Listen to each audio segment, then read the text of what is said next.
අප මේ සාකච්ඡාවටේ පවත්වගෙන යන්නේ ලෝකයේ විවිධ රටවල විවිධ කාලවල ඇතිවෙච්ච අරගල කොයිතරම් අපිට දැනුමක් සම්පාදනය කරනවාද එව නැත්නම් ලංකාවේ පුරවැසි අරගලයක් සිද්ධ වෙන වේලාවේදී එකී අරගල වලින් අපිට ගන්න අත්දැකීම් තියෙනවා ඒවා සමරූපීද ඒවා සමානයිද සහ දේශපාලන හැසිරීමේ ස්වභාවය අවබෝධ කර ගැනීමේ අරමුණි.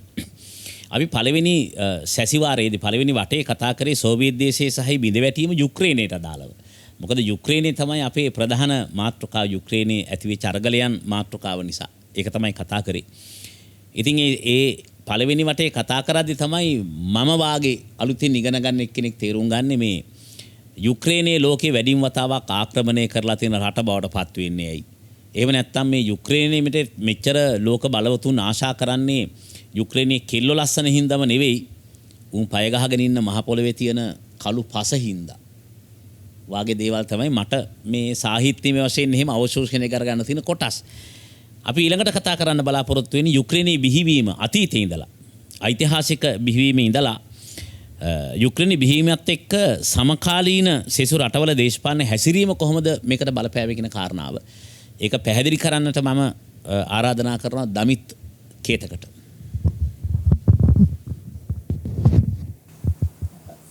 ස්තුතියි සර් මේ මම මේක පටන් ගන්න කැමති මේ ජනගහනය ජාතිකත්වය නැගෙනහිර යුරෝපයේ ජාතිකත්වයන් විකාශය වෙච්ච ආකාරය.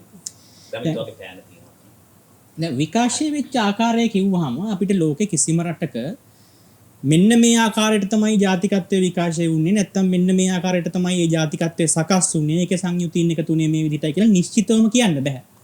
මේ හැම දෙයකම තියෙන්නේ අපි ගත්තොත් educated assumptions. ඒ කියන්නේ විවිධ තොරතුරු මත අපි හිටලා අපි ඒ ඥානෝභාසයෙන් කරන නිගමනයන් තමයි අපිට මේ සම්බන්ධව ගන්න පුළුවන් මේ ටොපික් එකේ.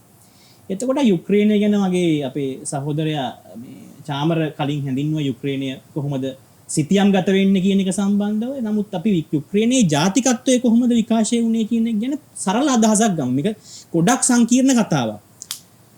සමහර දැන් අපි ගත්තොත් ලෝකයේ ජාතිකත්වයන්ට බලපෑම් ඇති වෙච්ච කියන්නේ සංස්කෘතීන් බිහි වෙන්න ජාතිකත්වයන් බිහි වෙන්න ඇති වෙච්ච බලපෑම් ගත්තොත් සමහර බලපෑම් ගොඩක් ඍජුයි කියලා පේන්න පුළුවන්.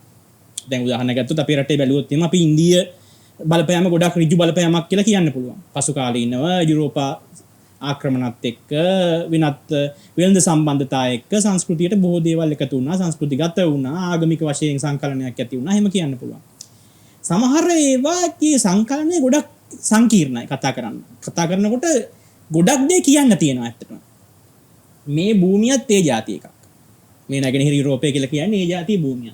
ඒ කියන්නේ මේකේ මේ වත්මනේදී අපි දකින්න මූණු ටික වත්මනේදී මේ අය අඳින පළඳින ඇඳුම් පැළඳුම් වත්මනේදී ඒගොල්ලන් කන බොන කෑම බීම වත්මනේදී ඒගොල්ලන්ගේ සංගීතය භාෂාව වගේ දේවල් මෙන්න මෙහිමයි ආවේ කියලා ඩිරෙක්ට් ලයින් එකක් ගහන්න හැකියාවක් නැහැ. මේ වෙළඳ ප්‍රජාවන් මේ අතට ගමන් කිරීමෙන් මේ අයගේ සංස්කෘතීන් වෙනස් වුණා ආගමික විශ්වාසයන් වෙනස් වුණා ජාතිකත්වයන් බිහි වුණා ආක්‍රමණ යුද්ධ නිසා ඒක සිද්ධ වුණා. එතකොට කාලයක් සමූහාණ්ඩුගත වෙලා හිටපු නිසා ඒක සිද්ධ වුණා. දැන් අන්තිමට ඇවිල්ලා තියෙන තැන් බැලුවයින් පස්සේ මේවයි නෑකම් විතරයි අපිට සම්බන්ධ කරගන්න පුළුවන්. ඒ සම්බන්ධ කරගන්න එක නෑකම ජීව විද්‍යාත්මකව අපි හඳුනාගමු පොඩි වෙලාවකට. මෙන්න මේ පෙන්නන භූමිය මෙන්න මේ සම්පූර්ණ ඒරියා එක. මේ සම්පූර්ණ ඒරියා එක පොඩි අඩු වැඩි වීම ඇති. නමුත් ඒක ඓතිහාසිකව අපිට නිවැරදිව මෙන්න මේකයි මේකේ බෝඩර් එක කියලා ගහන්න බෑ. නමුත් සරල අදහසක්. මේ යර්මනික භූමි මධ්‍ය යුරෝපයේ ඉඳලා බටහිරට ජන සංක්‍රමණය සිද්ධ වෙච්ච නැත්නම් නැගෙනහිරට ජන සංක්‍රමණය වෙච්ච නැත්නම් දකුණට ජන සංක්‍රමණය වෙච්ච පොදු කේන්ද්‍රස්ථානයක් තමයි මේ අපි මේ කොටුව ඇතුලේ මේ සර්කල් එක ඇතුලේ දකින්නේ අපි. එතකොට මේ ප්‍රදේශවල හිටපු මේ ගෝත්‍රිකයන් පසුකාලීනව ඒ ගෝත්‍ර සංවිධානය වෙලා ටිකක් ප්‍රබල යුද ජාතීන් බවටත් පත් වුණා. ගොත්වරු හැටියට අපි හඳුන්වන්නේ මේ ජර්මනික භූමි වල හිටපු ඒ ජනගහනය අතරින් බලවත්ම වෙච්ච යුද සංවිධානයක් තිබිච්ච. ඔස්ට්‍රොගොත් කියලා අපි හඳුන්වන පිරිසක් විසිගොතෝ කියලා නායකයෙක් බිහි වුණා. ඒගොල්ලන්ගෙන් හඳුන්වන පිරිසක් ඉන්නවා. ඒ ගොත්වරු මෙතන. දැන් මෙන්න මේ අපි දකින යුක්‍රේනය පෝලන්තය බෙලරුස් රුමේනියාව මොල්ඩෝවා මේ රටවල් ටිකේ මෙන්න මේ මම සලකුණු කරන ප්‍රදේශය. මෙතනින් මම ලියනවා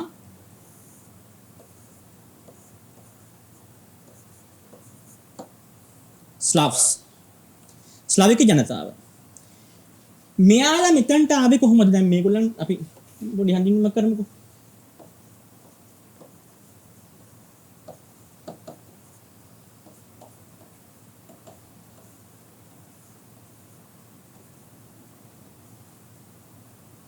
ජර්මනික් ට්‍රයිබ්ස්, ජර්මන් ගෝත්‍ර. මෙයාලා මෙතනට ආවේ කොහොමද කියන එක සුපැහැදිලිව කියන්න පුළුවන්. ඒගොල්ලන්ගේ සංක්‍රමණය සිද්ධ වුණේ ඉන්දු ආර්ය සංක්‍රමණයක්. අපේ ප්‍රදේශවල ඉඳලාමයි ආවේ. ස්ටෙප්ස්ටන් බින් වල ඉඳලා බටහිරට මයිග්‍රේට් වෙච්ච එක ලයින් එකක් මේ පැත්තට තියෙනවා. ඒක අඳින්නම් මෙහෙම මේ එක ලයින් එක මේ පැත්තට තියෙනවා. ආයි පර්සියාව වගේ ප්‍රදේශවල ඉඳලා ආපු එක ලයින් එකක් මේ පැත්තට තියෙනවා. මේ මයිග්‍රේෂන් ලයින්ස් දෙක සාමාන්‍යයෙන් මේ අපි කතා කරන්න දැන් මේ යුක්‍රේනයේ බිහිවීම කියන තැනට එන්න වසර 1500 2000කට කලින් වගේ ඉඳලම සිද්ධ වෙච්ච දෙයක්. ඒතර මෙයාලා මෙතනට එකතු වුණේ කොහොමද කියන එක ගැන අපිට හරි අදහසක් තියෙනවා. හැබැයි මේගොල්ල මෙතනට එකතු වුණේ කොහොමද කියන එක ගැන අපිට එච්චර නිශ්චිත අදහසක් දෙන්න බෑ. ස්ලව්වරුන්ගේ ආරම්භය කොයි වගේද? කවුරු හරි ඇහුවොත් සිංහල ජනතාවගේ ආරම්භය කොයි වගේද? දෙමළ ජනතාවගේ ආරම්භය කොයි වගේද කියලා අපිට කියන්න අනුමාන තියෙනවා මිසක් නැත්නම් ඓතිහාසික කතා තියෙනවා මිසක් නම් මෙන්න මෙහෙමයි කියලා නිශ්චිතව අපිට කියන්න හැකියාවක් නැහැ. බොහෝ කරුණු කාරණා ඒ අතරතුර තියෙනවා වෙන්න පුළුවන්. සමහර අය කියනවා මේ දූපතේම, සමහර අය කියනවා සංක්‍රමණ කියන්නේ ඔය කතා ගොඩක් තියෙනවා. ඒ වගේ මේ ස්ලව්වරු මෙතනට ආවේ කොහොමද කියන එක ගැන තියෙන්නේ අපහැදිලි ඉතිහාසය. හැබැයි ඒගොල්ලන් එතන හිටියා. ස්කීතියන් කියලා තමයි මේගොල්ලන්ගේ ආරම්භික කියන්නේ මේ ස්ලව් කියන වචනේ භාවිතයට එන්න කලින් ස්කීතියන් වරුන් කියලා තමයි මේගොල්ලන්ගේ මේ හිටපු ගොවි ප්‍රජාවන් හැඳින්වුවේ. අර අපේ ආචාර්යතුමා කිව්වා වගේම මේ ප්‍රදේශය ගත්තාම ඊටාම සරුපසක්. එතකොට දැන් මේ අනුමාන කීපයක් මම කියන්නම් කොහොමද මේ අය මෙතනට එන්නේ ඇත්ත කියන එක සම්බන්ධව දැනට තියෙන පොපියුලර් ගොඩක්ම ජනප්‍රිය අනුමාන කීපයක් කියන්න. දැන් මේ හරිය රෝමානු අධිරාජ්‍යයේ ග්‍රීක නගර රාජ්‍ය පහළ වුණා. රෝමානු අධිරාජ්‍යයක මේ ඉන්නේ.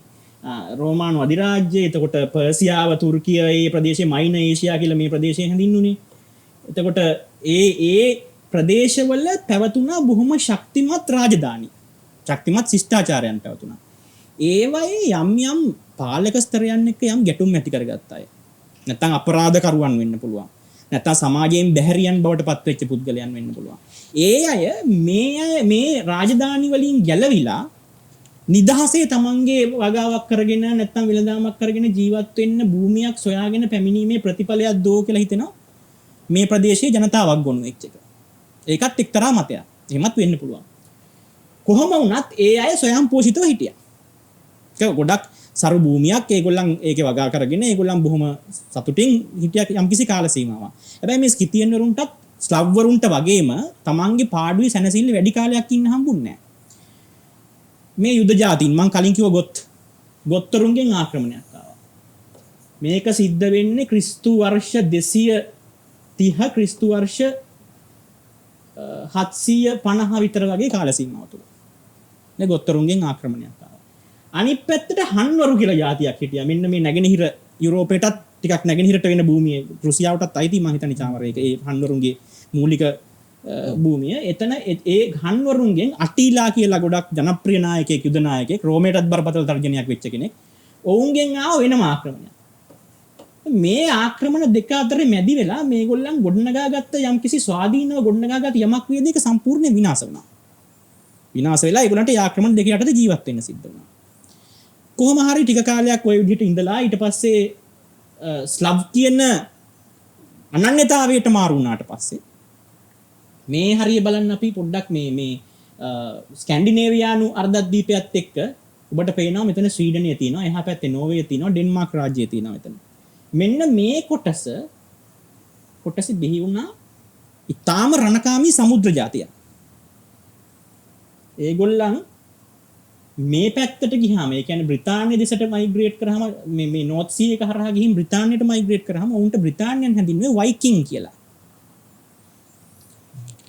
පල්ලෙහාට ඒගොල්ලන්ගේ මයිග්‍රේෂන් එක සිද්ධ වෙලා මේන්ලෑන්ඩ් යුරෝප් එකට එනකොට ඒගොල්ලන් හැඳින්වුවේ වැරැන්ජියන් කියලා. ඔලෙග් කියලා නායකයෙක් මේ ප්‍රදේශයේ ඉඳලා මෙන්න මේ භූමියට ඔලෙග්ගේ සම්පූර්ණ ආක්‍රමණයක් සිද්ධ වුණා. මේ භූමියට ආවා. ඇවිල්ලා මේ කියේව් කියන වත්මන් කියේව් ආශ්‍රිත ප්‍රදේශයේ වෙළඳාම් තොටක් බිහි කරගත්තා. නැත්නම් වෙළඳ පොලක් බිහි කරගත්තා කියලා කියනවා. 1000 ක්‍රිස්තු වර්ෂ මම හිතන්නේ 860ත් 900ත් අතර වගේ මට මතකයි. රුරික් මුලින් රුරික් ආවා ඊට පස්සේ ඔලෙග් රුරික් නෑ රුරික් ආරාධනා කරන්නේ නේද? ඔව් රුරික් උඩ හරියනේ රාජ්‍ය නිර්මාණය කරගත්තා. මේ හන්වරුන් සහ ගොත්තරුන් කියන දෙපාර්ශවයේ මේ තිබිච්ච ආක්‍රමණයන් මේ ස්ලාවික ජනතාව කොහොම හරි කරලා නිරපා හැරියා. ඊට පස්සේ මේගොල්ලන්ගෙන් ආවා වැරැන්ජියන් වරුන්ගෙන් ආක්‍රමණයක් ආවා. වැරැන්ජියන් වරුන් මේක සංවිධානාත්මක පාලනයක ගෙනිච්චා. දැන් බ්‍රිතාන්‍ය ලංකාවේ යම්කිසි සංවිධිත පාලනයක් ගෙනිච්චානේ. ඒ වගේ සංවිධානාත්මක පාලනයක් ගෙනිච්චා. ස්ලාවික ජනතාවගේ ගොවි පුතුන් එකතු වෙලා හදාගත්තේ යම් සංවිධාන වලින් මේ වැරැන්ජියන් වරුන් අපහු පාරක් ස්කැන්ඩිනේවියාවටම තල්ලු කරලා දැම්මා. ඒගොල්ලන්ගේ පාලනය එපා කියලා තල්ලු කරලා දැම්මා. හැබැයි ඊට පස්සේ මේ ප්‍රදේශවල බිහි වෙච්ච කේෝස් එක නැත්තම් ඒක සම්පූර්ණ අර තිබිච්ච අර ඒ සංවිධිත පාලනයක් ගෙනිච්ච අධිපතීන්ගේ නික්ම යාමත් එක්ක මේ ප්‍රදේශවල එක වෝලෝඩ්ලා බිහි වෙලා, ඒ කියන්නේ එක ප්‍රාදේශික අධිපතීන් බිහි වෙලා ඒගොල්ලෝ මරා ගන්න පටන් ගත්තා.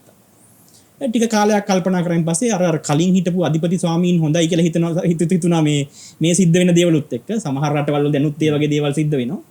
සමහර මිනිස්සුන්ට හිතෙන්න පුළුවන් දැන් කලින් හිටපු අධිරාජ්‍ය තිබුණා නම් ඊට වඩා හොඳයි කියලා. ඉතින් ওই වගේ දේවල් නිසා මේ අය දූත පිරිසක් යවලා අපහු වැරැන්ජියන් වරුන්ට කිව්වා කරුණාකරලා ඇවිල්ලා අපිව ආයි පාලනය කරන්න. මේක හරියන්නේ නැහැ. අපේ කට්ටිය කරන වැඩේ හරියන්නේ නැහැ. කරුණාකරලා ඇවිල්ලා අපිව ආයි පාලනය කරන්න කියලා. එතකොට රූරික් කියන්නේ දෙටු කුමාරයෙක් කියලා කියන්නේ ඔය පස්සේ කාලෙකදී ගත්තොත් එහෙම ඔය ආකිඩියුක් කියලා කියන්නේ මේ මහා මොන සිංහලෙන් අපි කියන්නේ ඒකට මහාධිපතියා. ඔව් දෙටු කුමාරයෙක් රූරික් කියලා කියන්නේ. රූරික් කියන්නේ බොහොම ශක්තිවන්ත කුමාරයෙක්. ඔහු කිව්වා හරි කමක් නැහැ මම 3000ක පිරිසක් එක්ක ඇවිල්ලා මේක ආයි පාලනේ බාර ගන්නම් කියලා. ඉතින් ඔවුන් ආවා. ඇවිල්ලා ආයිතර සංවිධිත පාලනේ මේ බිම්වල බාරගත්තා. බාරගෙන දැන් ඔන්න ඒගොල්ලන් වැඩ පටන් ගන්නවා. එතකොට දැන් රූරික්ගෙන් පස්සේ දැන් අපි එන්නේ මේ අයට සංගත ආගමක්. ඒ කියන්නේ සාධාරණ ආගමක් ලැබුණේ කොහොමද, භාෂාවක් ලැබුණේ කොහොමද කියන එක ගැන කෙටි හැඳින්වීමක් කරන්න. ඒකට අපි යනවා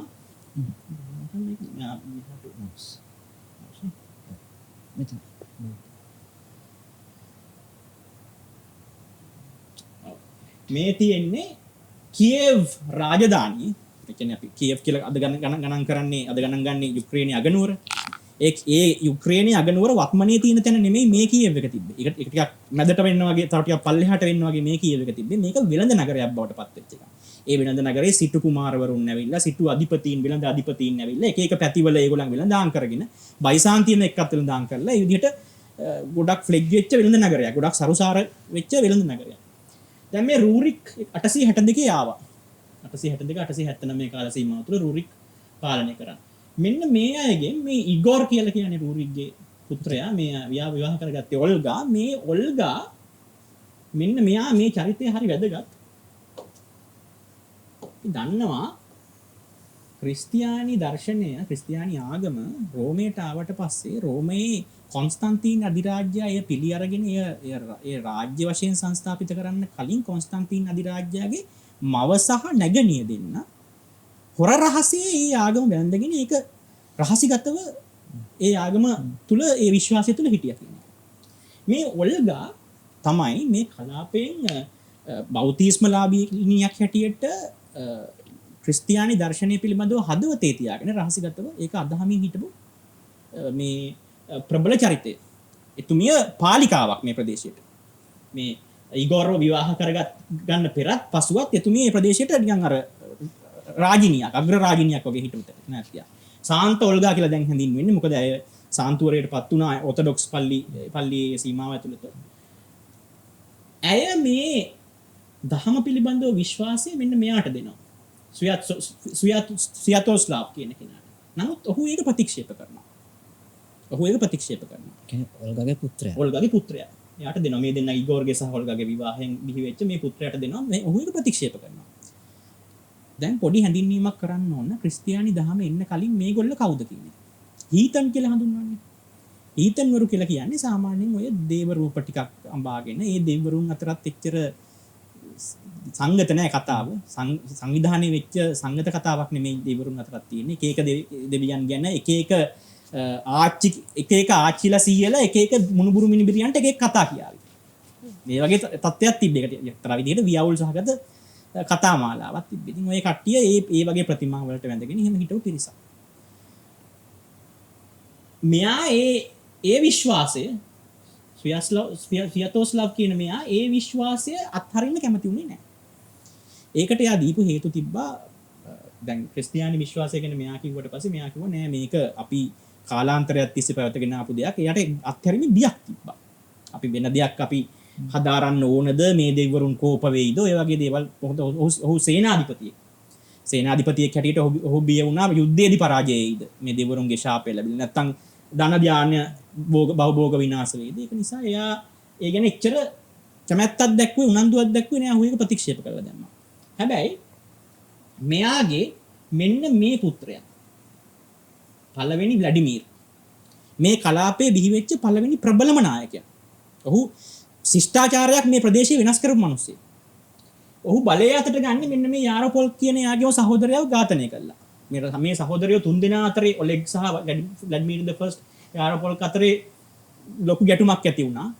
පළවෙනියටම බලවත් වෙලා හිටියේ මෙන්න මෙයා. ඔහුයි මෙයායි අතර ඇති වෙච්ච ගැටුමෙන් පස්සේ ඔහු මේ තමන්ගේ අනෙක් සහෝදරයත් විනාශ කළා දාලා මේ මුළු ප්‍රදේශයම ආධිපත්‍ය අතට ගත්තා.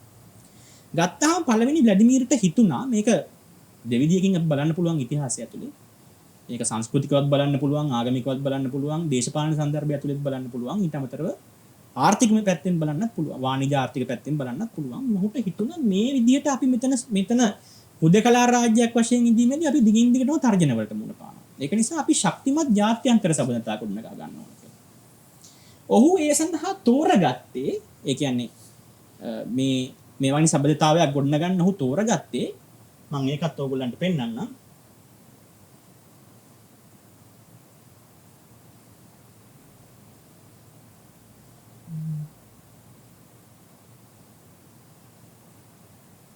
මෙන්න මේ සිතියමට අපි ආයේ ආවොත් මෙන්න මේ සර්කල් එකෙන් මම මාක් කරන්නේ ඉස්තාන්බුල් නගරය වර්තමානයේ. මේක තමයි ඉස්සර කොන්ස්ටන්ටිනෝපල් කියලා හැඳින්වෙන්නේ. බයිසාන්තියම් කියලා කියන්නේත් ඒ නගරයම තමයි. මේක මෙයා දැන් ඔය අපේ කතානායකයා ව්ලාඩිමීර් ද ෆස්ට් එයා මෙන්න මේ තමයි මෙන්න මේ ඉසව්වේ එයාගේ රාජධානිය පිහිටවා ගනිද්දී එයා ප්‍රබල විදේශ සම්බන්ධතාවයන් හැටියට හඳුනාගත්තේ මෙන්න මේ ඉස්තාන්බුල් වල තියෙන බයිසාන්තියන් අධිරාජ්‍ය සමග ගනුදෙනු කිරීම. ඒක කරන්න කලින් එයා යම් ආකාරයක කන්සිඩරේෂන්ස් තුනක් කරා. ඒ කියන්නේ විග්‍රහයන් තුනක් ස්වයං විශ්ලේෂණයන් තුනක් කරගත්තා කොයි විදිහටද මේක යන්න ඕන මේ පාලනය යන්න ඕන කියන එක සම්බන්ධව. මේ අන්තර්ජාතික සම්බන්ධතා යන්න ඕන කියන එක සම්බන්ධව. එතෙන්දී එයා ඔප්ෂන්ස් තුනක් මම මේ ඉංග්‍රීසි වචන පාවිච්චි කරාට සමා වෙන්න ඕන සමහර වචන වලට සිංහල වචන ඉන්න විකල්ප තුනක් එයා බැලුවා. ඒ විකල්ප තුනම බැලුවේ මෙන්න මේ කලාපයෙන් බිහි වෙච්ච ආගම් තුන හෙවත් ඒබ්‍රහමික ආගම් වලින් තමයි විකල්ප තුනම බැලුවේ. මේක කතා තුනක් තියෙනවා මම ඒ ආගම් තුනේ නම් කියන්නේ නැහැ. මොකද එතකොට යම්කිසි ගැටලුවක් කියන්නේ ඒ ආගම් වලට අදහන අය වත්මනේදී තියෙන නිසා ඒ පිළිබඳව ගැටලුවක් ඇති වෙන්න පුළුවන් නිසා මම නමුත් පොඩි ඇඟවීමක් කරන්නම්. ඒ පළවෙනි මෙයා ඒබ්‍රහමික ආගම් කියලා අද ලෝකේ හඳුනන තුනක් තියෙනවා. මේ තුනෙන් පළවෙනි එක මෙයා ගිහිල්ලා කතා කරන්නේ මෙන්න මේ තුර්කිය ප්‍රදේශයේ ඉඳලා පඬිවරුන් කීප දෙනෙක් ගෙන්න ගන්නවා කතා කරන්න යා කියප් වලට. කතා කරලා අහනවා ඕගොල්ලන්ගේ ආගමේ මොනවද තියෙන මූලධර්ම කියලා. මූලධර්ම ටික කියාගෙන යනවා. එක දෙවි කෙනයි ඉන්නේ අපිටත් ඉන්න පීතෘ දෙවි කෙනෙක් මේ සම්පූර්ණ ලෝකේම වපු කෙනා කියලා ඒ ටික කියාගෙන ගියයින් පස්සේ ඒ ආගමේ මත්පැන් මද්යසාර පානේ තහනම්. දැන් මෙයා කල්පනා කරනවා ස්ලාවික ජනතාව හැටියට අපේ අනන්‍යතාවයක් මත්පැන් මද්යසාර පානේ. ඒක නිසා අපි කොහොමවත් ඒක පිළිගන්න බෑ. අපිට ඒ ආගම තුල ක්‍රියා කරන්න අමාරුයි කියලා ඒක අතහරිනවා. ඊළඟට තව ආගමක් එනවා. ඒ ඒබ්‍රහමික ආගම් වලින් දෙවෙනි දැනට තියෙන ඒබ්‍රහමික ආගම් වලින් පිරිස් බලය අතින් කුඩාම එක කියලා කියන්න පුළුවන්. ඒක එනවා. ආවට පස්සේ එතනත් මත්පැන් පානය කිරීම සම්බන්ධයෙන් යම් නීති රීති තිබ්බා වුණත් යම් තාක් දුරකට සහනදායි අදහසක් එතන තියෙනවා. ඒකත් බලලා නමුත් ඒ ආගම අදහන අයට ඔවුන්ගේ ශුද්ධ නගරය අහිමි වෙලා ඒ වෙනකොට. ශුද්ධ නගරය අහිමි වෙලා. ශුද්ධ නගරය ජෙරුසලම. කිව්වහම ඉතින් ටික හිතා ගන්න පුළුවන් ඕනම කෙනෙක්. දෙවනි ජෙරුසලම් දේවස්ථාන බිහිවීමත් එක්ක ඊන් පස්සේ ක්‍රිස්තු වර්ෂ 70 77 කාල සීමාව තුළ රෝමය විසින් කැරලි දෙකකට සම්බන්ධ වෙච්ච මේ ආගමට අයත් පිරිස යෙරුසලමෙන් පිටුවහල් කරනවා. ඔවුන් ඊට පස්සේ තැනින් තැන යමින් නිශ්චිත රාජ්‍යයක් රාජධානියක් නැතුව සුළු ජාතියක් හැටියට ගොඩක් රාජ්‍ය මම මේ වචනේ පාවිච්චි කරන්න කැමති නැහැ සෙසු වර්ගයක් හැටියට ගොඩක් රාජ්‍යවල ගොඩක් පීඩා ලැබමින් ජීවත් වෙච්ච පිරිසක්. එතකොට මෙයා කල්පනා කරනවා දැන් මේ අයගේ දෙවියන් වහන්සේගේ මේගොල්ලන්ගේ දෙවියන්ගේ අනුග්‍රහය මේ ආගම අදහන්නට නැති වෙලා වෙන්න ඕන. ඒකනේ උන්ට සුද්ධ නගරය හිමි වෙලා තියෙන්නේ. ඒකනේ උන්ට පිටුවහල් වෙන්න සිද්ධ වෙලා තියෙන්නේ. එහෙනම් ඒකෙන් අපිටත් ආශිර්වාදයක් එයි කියලා හිතන්න අමාරුයි. කියලා ඒකත් අදහස අත්හරින්න. අත්හැරලා ඒකත් යවනවා. අවසානයේදී එන්නේ තුන්වෙනි ඒබ්‍රහමික ආගම. අද ලෝකයේ වැඩිම පිරිසක් අදහන ඒබ්‍රහමික ආගම. ඒක එන්නේ මෙන්න මේ බයිසාන්තියමෙන්. ඒක ආවට පස්සේ බලනකොට ඒ බයිසාන්තියම් බොහොම ශාස්ත්‍රීය නගරයක්. මේ ආගම පිළිබඳව මතවාදයන් ගොඩනගාගෙන තියෙන අනෙකුත් බල කේන්ද්‍රස්ථානත් ලෝකේ සෑහෙන ප්‍රබලව නැගින් ඇවිල්ලා තියෙනවා. බොන්නත් පුළුවන් කිසි ප්‍රශ්නයක් නැහැ. ඒක ඒ කොමත් එක්ක බැලුවයින් පස්සේ සංගීතයට කලාවට එහෙම තින්තන් ඔක්කොම බලලා ඉවරලා කියනවා අපි මේක හොඳයි මේක සුදුසුයි අපි ඒ ආගමට ඇතුල් වෙමු කට්ටිය කියලා. මේ අද නිපගඟ තියෙන්නේ මේ හරියනේ අපි. නිපගඟ තියෙන්නේ මේ හරිය. ඊළඟට තව පොඩි ගඟක් තියෙනවා මට ඒක නම මතක නෑ මේ මෙන්න මේ ගංගා දෙකේ මෙයාගේ මේ සමස්ත රාජධානියෙම ඉන්න සියලු දෙනා ගෙනල්ලා මේ ගංගා දෙකේ බෞතිස්ම කරගන්නවා. ඒක දවස් ගණනාවක් තිස්සේ සිද්ධ කරපු වැඩක්. ඒක මම හිතන්නේ රටක් එක සැරේ බෞතිස්ම කරපු පළවෙනි අවස්ථාව වෙන්න පුළුවන්. ඒකට දැන් මොකද්ද තුන්වෙනි ආගම කියලා කට්ටියට අදහසක් ගන්න පුළුවන්. ඒ තමයි ක්‍රිස්තියානි දර්ශනය. ක්‍රිස්තියානි දහම. ඕර්තොඩොක්ස් ක්‍රිස්තියානි දහම තමයි මෙතනින් මෙතනට ගියේ. දැන් වැදගත් තැනකට එනවා. යුක්‍රේන ජනතාව අද අදහන්නේ ඕර්තොඩොක්ස් ක්‍රිස්තියානි දහම. හැබැයි යුක්‍රේනය ඇතුලේ සංස්කෘතික බෙදීමක් තියෙනවා. මේ සංස්කෘතික බෙදීම හුඟ දෙනෙක් සලකන්නේ නැතුවයි යුක්‍රේනය ගැන වර්තමානයේ ඇති වෙලා තියෙන ප්‍රශ්නවලට විග්‍රහයන් ගේන්නේ. බටහිරට නැඹුරු බටහිර අදහස පිළිගත්ත ජනතාවක් යුක්‍රේනය ඇතුලේ ජීවත් වෙනවා. ඒක සංස්කෘතික වාදයක්. පෙරදිගට නැඹුරු පෙරදිග අදහස ඇතුලේ ජීවත් වෙන ජනතාවක් ඉන්නවා. ඒකත් සංස්කෘතික දෙයක්. ක්‍රිස්තියානි ලෝකයේ ගත්තොත් එහෙම ක්‍රිස්තියන්දම් කියලා අපි හඳුන්වනවා. ක්‍රිස්තියානි ලෝකයේ ගත්තොත් ඊස්ට් ක්‍රිස්තියන්දම් එකේ තියෙන ප්‍රබලම මතවාදය තමයි ඕර්තොඩොක්ස් ක්‍රිස්තියානි මතවාදය. වෙස්ට් ක්‍රිස්තියන්දම් එකේ රෝමානු කතෝලික පල්ලිය තියෙන්න පුළුවන්, ඉවැන්ජලික පල්ලිය තියෙන්න පුළුවන්. තව මොනවාද කවුද මේ පෙන්තකොස්ත මතවාදය තියෙන්න පුළුවන්. ඒ වගේ තව ගොඩක් දේවල් තියෙන්න පුළුවන්. අර කැරිස්මැටික් ලීඩර්ස්ලත් එක්ක යන පල්ලි තියෙනවා, දැවැන්ත දේවස්ථාන තියෙනවා ඇමරිකාවේ ජනපදයේ ඒ වගේ රටවල් වල. ඒවා ඒ ඔක්කොම වෙස්ටර්න් ක්‍රිස්තියන්ඩම් එක.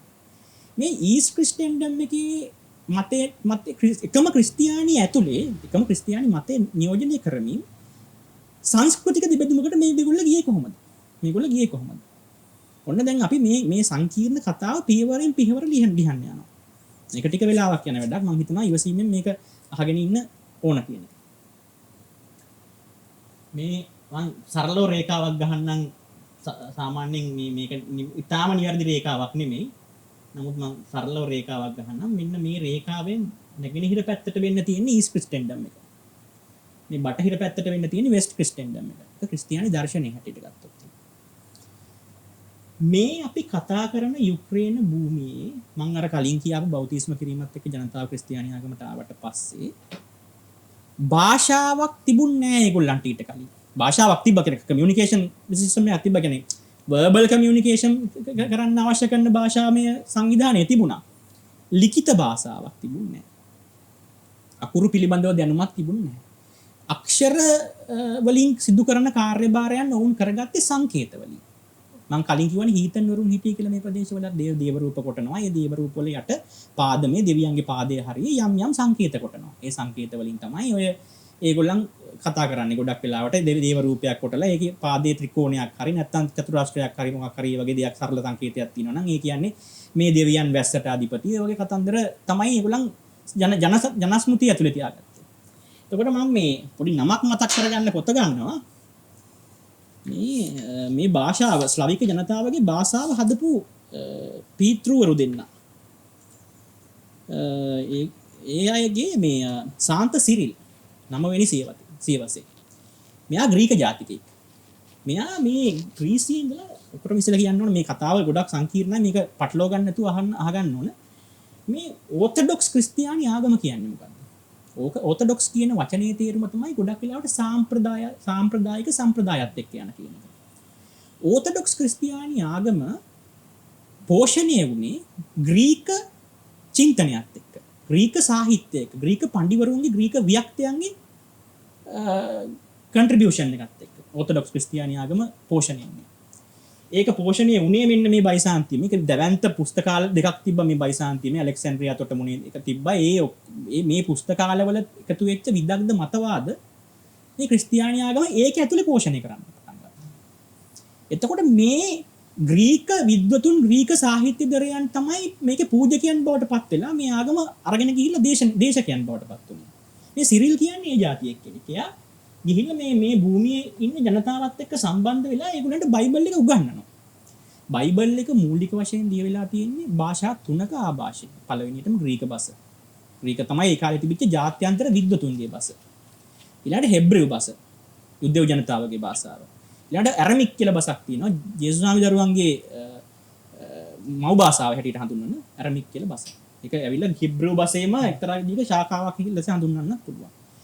ග්‍රීක භාෂ තමයි පස්සේ මේ බයිබලයේ මුද්‍රණ ප්‍රකාශනයක් බවට පත් වෙනකොට නැත්තම් ලියලා ඉවර වෙලා ඒක ග්‍රන්ථාරූඪ කරනකොට ප්‍රමුඛම භාෂ බවට පත් වෙනවා. ඒකට ග්‍රීක සාහිත්‍යදරයන්, ග්‍රීක විද්වතුන් තමයි පූජකයන් බවට පත් වෙලා, ග්‍රීක දාර්ශනිකයන් තමයි පූජකයන් බවට පත් වෙලා මේ දහම අරන් ගියේ තැන් වලට.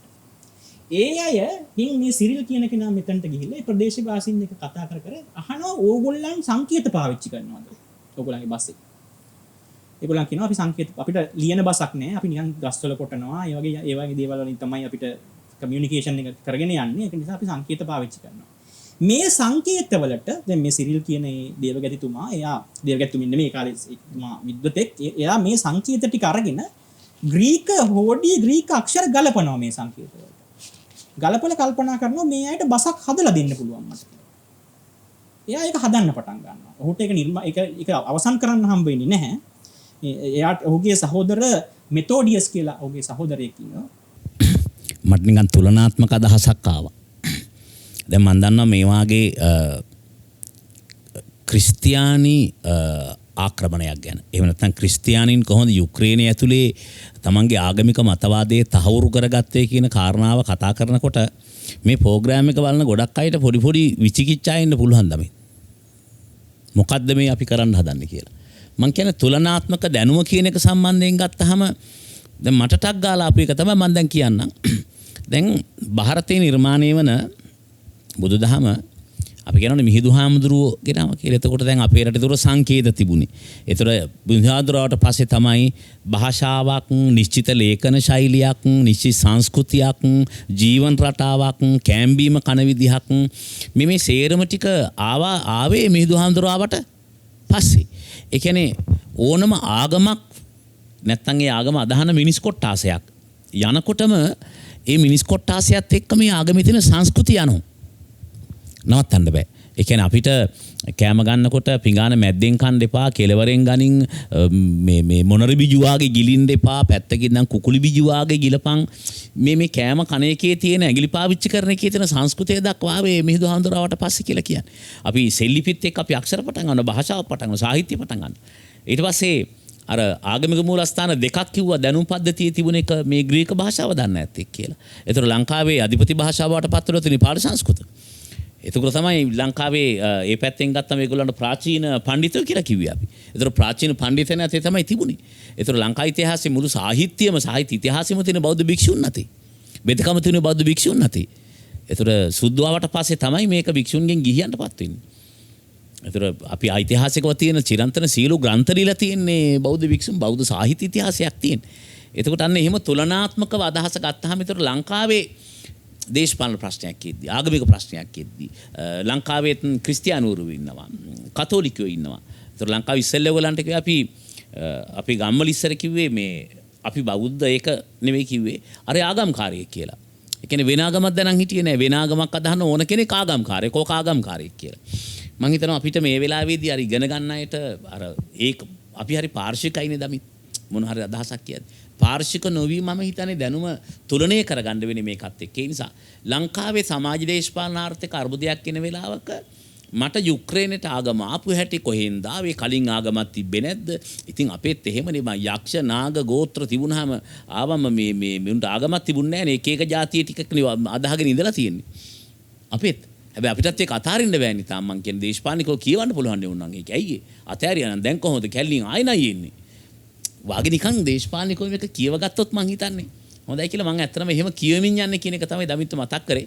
ඒතර අනිත් අයටත් ඕන නම් මගේ පාත් එකෙන්වත් පොඩ්ඩක් පුළුවන්. ඒකයි මැද්දේ පැන්නේ. හරි දමිත් අපි කන්ටිනියු කරමු. ඔව්.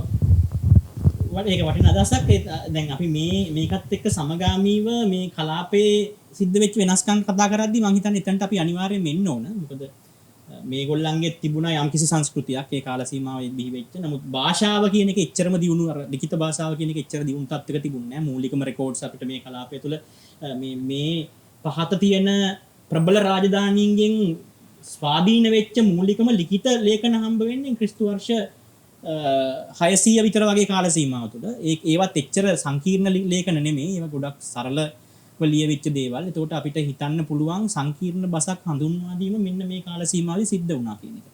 ඉතින් ඒක කොහොම හරි එතනින් සම්පූර්ණ වුණා. දැන් මේ ප්‍රදේශයේ අයගේ ආගමත් ඒ අයගේ සංස්කෘතියත් මේ ඕර්තොඩොක්ස් බලපෑම තුළ ක්‍රමක්‍රමයෙන් විකාශය වෙමින් පවතිනවා. එතකොට දැන් මේ ඕර්තොඩොක්ස් දර්ශනීය ඕර්තොඩොක්ස් ඒ කොන්ෆරන්ස් එක අරගෙන බැලුවොත් එහෙම ඕර්තොඩොක්ස් ක්‍රිස්තියානි න්‍යාය අරගෙන බැලුවොත් එහෙම ඒකේ පීතෘ දේවස්ථානයේ පීතෘ දේව සභාවන් 10ක් පේට්‍රන් චර්චස් 10ක් තියෙනවා. අරගෙන බැලුවොත් අපි ඇලෙක්සැන්ඩ්‍රියාවේ එකක් තියෙනවා, කොන්ස්ටන්ටිනෝපල් එකක් තියෙනවා, බයිසාන්තියම් එකක් තියෙනවා. බයිසාන්තියම් කියන්නේ කොන්ස්ටන්ටිනෝපල් එක, ඇලෙක්සැන්ඩ්‍රියාවේ එකක් තියෙනවා. එතකොට නිමාක්වල එකක් තියෙනවා, රුසියාවේ එකක් තියෙනවා. 1586 දී රුසියාවේ බිහි වෙච්ච ඒ චර්ච් එක, ඒ කියන්නේ දේව සභාව තමයි ඒක තමයි දැන් මේ වෙලාවේදී ප්‍රබලම ඕර්තොඩොක්ස් දේව සභාව බවට පත් වෙලා තියෙන්නේ. එතකොට දැන් සංස්කෘතියයි දහමයි භාෂාවයි දැන් මේ ස්ලැවික බස බිහි වෙලා දැන් මේ විදිහට මේක තියෙනවා. දැන් ස්ලව්වරුන්ගේ ප්‍රධාන කොටස් තුනක් අපි හඳුනා ගන්න ඕනේ මෙතනින් එහාට යන්න කලින්. ප්‍රධාන විසිරුම් තුනක් කියලා අපිට හඳුන්වන්න පුළුවන්. මේ බෙලාරුස් රාජ්‍යය, රුසියාව සහ යුක්‍රේනය කියන මේ තුන එකතු කරමින් පස්සේ හැදෙන කට්ටියට අපි කියන්නේ ඊස්ට් ස්ලැව්ස්. නැගෙනහිර ස්ලව්වරු. පල්ලෙහා බල්ගේරියාව, සර්බියාව මේ රටවල් එකතුනයින් පස්සේ හැදෙන අයට කියන්නේ සදර්න් ස්ලැව්ස් නැත්නම් සවුත් ස්ලැව්ස් කියලා. වෙස්ටර්න් සයිඩ් එකේ පෝලන්තය, ලිතුවේනියාව, චෙකොස්ලෝවාකියාව කියලා ඉස්සර මේ රාජ්‍ය තනි රාජ්‍යයක් හැටියට තිබ්බේ. දැන් චෙක් රිපබ්ලික් ස්ලෝවාකියාව මෙන්න මේ අයට කියන්නේ වෙස්ටර්න් ස්ලැව්ස් කියලා. සමස්තයක් හැටියට ස්ලාවික ජනතාව අද ලෝකේ කෝටි 30ක් විතර ඉන්නවා. සමස්ත නැගෙනහිර යුරෝපීය සිතියමම අරාගෙන ඉන්න පිරිස තමයි මේ ස්ලාවික ජනතාව. ආයි යුක්‍රේනට ආවොත් එහෙම ඊස්ටර්න් ස්ලැව්ස් මේ එක සහෝදරයෝ වගේ හිටපු පිරිස මේ. කියෙව් වෙළඳ නගරයක් බවට පත් වුණා. ලුඩොන් කියන නගරය වෙනම පරිපාලනයකකයක් බවට පත් වුණා. මෙහි නොවගොරෝඩ් කියලා මූලික පරිපාලනයකකයක් බිහි වුණා. ඒකේ මුස්කොවිට් කියලා වෙනම රාජධානී එකකයක් හැදුනා. මේ සියල්ලගේම ජීවත් වුණේ මේ ආభాෂයත් එක්ක ජීවත් වෙච්ච ස්ලාවික ජනතාව. හැබැයි 1245 ඔය 1245 කියන වැදගත් වර්ෂයක් මේ මෙතෙක්කල් මේ කලාපය තුල අපි කතාවට ලක් වෙච්ච සියලුම ශිෂ්ටාචාරයන් එකිනෙකට අඩුම තරමින් භූදේශපාලනික නෑකමක් හරි තියෙන ශිෂ්ටාචාරයක්. කිසිදු ආකාරයකට මොවුන්ට භූදේශපාලනික ඥාතිත්වයක් නැති ශිෂ්ටාචාරයන් මෙයාලව ආක්‍රමණය කරනවා ඒ වර්ෂයේදී. ඒ තමයි මොංගෝලියානුවන්. ගෙන්ගිස් කාන් කියලා අපි දන්නේ ප්‍රබලම මෙලොව ජීවත් වෙච්ච මිලිටරි ජීනියසස් නැත්නම් මේ යුද්ධමය වශයෙන් තාම ප්‍රබල බුද්ධියක් සහිත නායකයෙක් ගෙන්ගිස් කාන්ගේ මොංගෝලියානුවන් මොංගෝල් අසරුවන් කියන්නේ මරණයේ පණිවිඩය රැගෙන එන මොංගෝල් අසරුවන් කියලා තමයි වුන් ප්‍රසිද්ධ. 4 ලක්ෂයක අති දැවැන්ත අශ්වාරෝහක බලයණියක් සමග ලක්ෂ 20ක විතර සමස්ත යුද්ධ ශක්තියකුත් එක්ක මේ යුරෝපය ආක්‍රමණය කරනවා. මෙන්න මේ මධ්‍ය ආසියාව හරහා ඇවිල්ලා මේ පාරේ මධ්‍ය ආසියාව හරහා ඇවිල්ලා මේ මොංගොල්වරු ගෙන්ගිස් කාන් එන්නේ නැහැ යුරෝපයට. ඔහු ඊට කලින් මිය යනවා. ඔහුගේ පුතුන් තමයි මේ ආක්‍රමණය සම්පූර්ණ කරන්නේ. ඒ ආක්‍රමණය හමුවේ මේ භූමියේ තිබිච්ච යම් ඔවුනොවුන් අතර තිබිච්ච මත ගැටුම් රාජ කුල අතර තිබිච්ච මත ගැටුම් රජ සහෝදරවරු අතර තිබිච්ච මත ගැටුම් සියල්ල හේදිලා යනවා. මොකද ඒ ඔවුන්ගේ ආක්‍රමණය ඒ තරම් දැවැන්තයි. ඒකට මුහුණ දෙන්න මේ තනි තනියම මොවුන්ට තනි තනියම තියා පොදුවේ ගත්තාම සමස්තයටත් හැකියාවක් තිබුණේ නැහැ. රුසියාව යටත් වුණා. රුසියාවෙන් විශාල භූමියක් යටත් වුණා. මේ මෙතන මං හිතන්නේ මේ වියනාවට ආසන්නයට එනකම් මෙන්න මේ රේඛාවට පල්ලෙහායින් තිබිච්ච සම්පූර්ණ භූමිය යටත් වුණා. පර්සියාවටත් ඔවුන් පහර දුන්නා. ඒ වගේ මොංගෝලියානුවන්ගේ ආක්‍රමණය කුණාටුවක් වගේ. හැබැයි ඔවුන් ලොකු දෙයක් සංස්කෘතිකව හෝ ආගමිකව ඉතුරු කරේ නැහැ. බලපෑම තිබ්බා, භාෂාව තිබ්බා, දරක් තියෙනවා. නමුත් ඉතුරු කරලා ගියේ නැහැ. ඔවුන්ගේ ආක්‍රමණය ක්‍රමක්‍රමයෙන් ඔවුන්ගේ මොංගල් අධිරාජ්‍යය බැස යන කාලෙ වෙනකොට ඔවුන් හිටි බවට ප්‍රබලම සංකේතයේ වශයෙන් මේ කලාපය තුරුනේ ටාටර්වරුන් කියන පිරිස විතරයි. අදටත් ටාටර්වරුන් ඉන්නවා. ක්‍රිමියානු වර්ධද්වීපේ සෑහෙන පිරිසක් ඉන්නවා. රුසියාවේ ඉන්නවා. කසාන් වල ඉන්නවා. එතකොට මේ පිරිස අදටත් ඒ අරගේ අර මොංගෝලියානු සම්භවයක් සහිත ඒ සංස්කෘතිය සහ ඒ ආගමික වටපිටාව ඒ අදහගෙන ඒගොල්ලන් ඉන්නවා අදටත්. ඒ අරෙන්න මේවයි ලොකු වෙනසක් කරේ නෑ ඒගොල්ල බලපෑම. ජෙන්ගිස් ඛාන්ගෙන් කියන්නේ මොංගෝලියානු ආක්‍රමණය ක්‍රමක්‍රමයෙන් බැස ගියාට පස්සේ මෙන්න මේ දෙගොල්ල එකතු වෙලා මේ කොමන්වෙල්ත් එකක් නැත්නම් මේ පොදු රාජ්‍ය මණ්ඩලයක් හදා ගන්නවා. ඒකට කියන්නේ පෝලන්ඩ් ලිතුවේනියා කොමන්වෙල්ත් කියලා. දමිත් පොඩි දෙයක් අහුවොත් ලොකු දෙයක් ඉතුරු කරේ නැහැ කියලා කියන්නේ සංස්කෘතිකව ලොකු දෙයක් ඉතුරු කරේ. සංස්කෘතිකව හෝ ආගමිකව ලොකු දෙයක් ඉතුරු කරේ. නමුත් කලින් තිබිච්ච රාජ්‍ය ව්‍යුහය සම්පූර්ණයෙන්ම කැඩිලා බිඳිලා ගියා. දේශපාලන සිතියම නම් සම්පූර්ණයෙන් වෙනස් කරා. උඩු යටි කුරුකුරා දේශපාලන සිතියම. මම කියන්නේ අර ජන විඥානය ඇතුලේ ලොකු සංස්කෘතික හෝ ආගමික බලපෑමක් ඉතුරු කරලා ගියේ නෑ ඒගොල්ලන්ගේ. ඒගොල්ලන්ගේ අධිරාජ්‍යය බැස ගියාට පස්සේ ආයිමත් මේ සකස් වෙච්ච සකසුවම තමයි එළියට ආවේ. ඒක තමයි කියන්න තියෙන. ටාටර්වරුන් කියන සුළු පිරිසක් සාපේක්ෂව සුළු පිරිසක් ලක්ෂ 70ක් 80ක් විතර වගේ පිරිසක් ඉතුරු වුණා. ඒ අද ඒ කාලේදී ඉතින් ලක්ෂ 7-8ක් වගේ ප්‍රමාණයක් වෙන්නේ නැති ජනගහනයක් පැත්තෙන් බැලුවාම ඒ පිරිස හැර වෙන ලොකු අර ජන විඥාණයට ලොකු බලපෑමක් වුන් කරේ නෑ. වුන් ආක්‍රමණිකයන් හැටියට ඒ භූමිය අත්පත් කරගැනීමේ ප්‍රීතියෙන් හිටියා. ඉඳලා ඒගොල්ලන්ගේ අධිරාජ්‍ය ක්‍රම ගත්තා. ඒ මොංගෝලියාව බලවත් කරා. පසු කාලේන චීනයෙන් මැදින් ප්‍රහාර එල්ල වුණා. එල්ල වුණායින් පස්සේ මොංගෝලියානු අධිරාජ්‍ය සප්ලයි ලයින් නැතුව ගියාට පස්සේ සම්පූර්ණයෙන් බැස ගියා තිරයෙන්. මේ දෙගොල්ල බලවත් වුණා. බලවත් වෙලා ඊට පස්සේ ඒගොල්ල මේ සම්පූර්ණ කලාපයම මම ඊළඟට සිතිමක් පෙන්වන්නම් ඔයගොල්ලන්ට. ඔන්න මේ තමයි පෝලිෂ් ලිතුවේනියන් කොමන්වෙල්ත් එක. පෝලන්තය ඔබ දකිනවා වත්මන් පෝලන්තය මේ ප්‍රමාණය. පෝලන්තය ඔබ දකිනවා. ලිතුවේනියා ඔබ දකිනවා. මේ දෙගොල්ල එකතු වෙලා හදාගත්ත ආර්ථික සමාජීය ආගමික සහ සංස්කෘතික අධිරාජ්‍යයක් තමයි මේ පෝලිෂ් ලිතුවේනියන් කොමන්වෙල්ත් එක කියලා කියන්නේ. දැන් මෙයාලගේ බලපෑම මේගොල්ලන්ගේ ඒ වෙනකොට තිබිච්ච මුල් බැසගත්ත අරටු බැසගත්ත ප්‍රධානම ආගම තමයි කතෝලික දර්ශනය. අර වෙස්ටර්න් ක්‍රිස්තියන් කොන්ග්ලොමරේට් එකේ තියෙන කතෝලික දර්ශනය ප්‍රබලම ඒවකට තිබිච්ච ප්‍රබලම දේව සභාව කතෝලික දර්ශනය තමයි ඒගොල්ලන්ගේ. එයාලා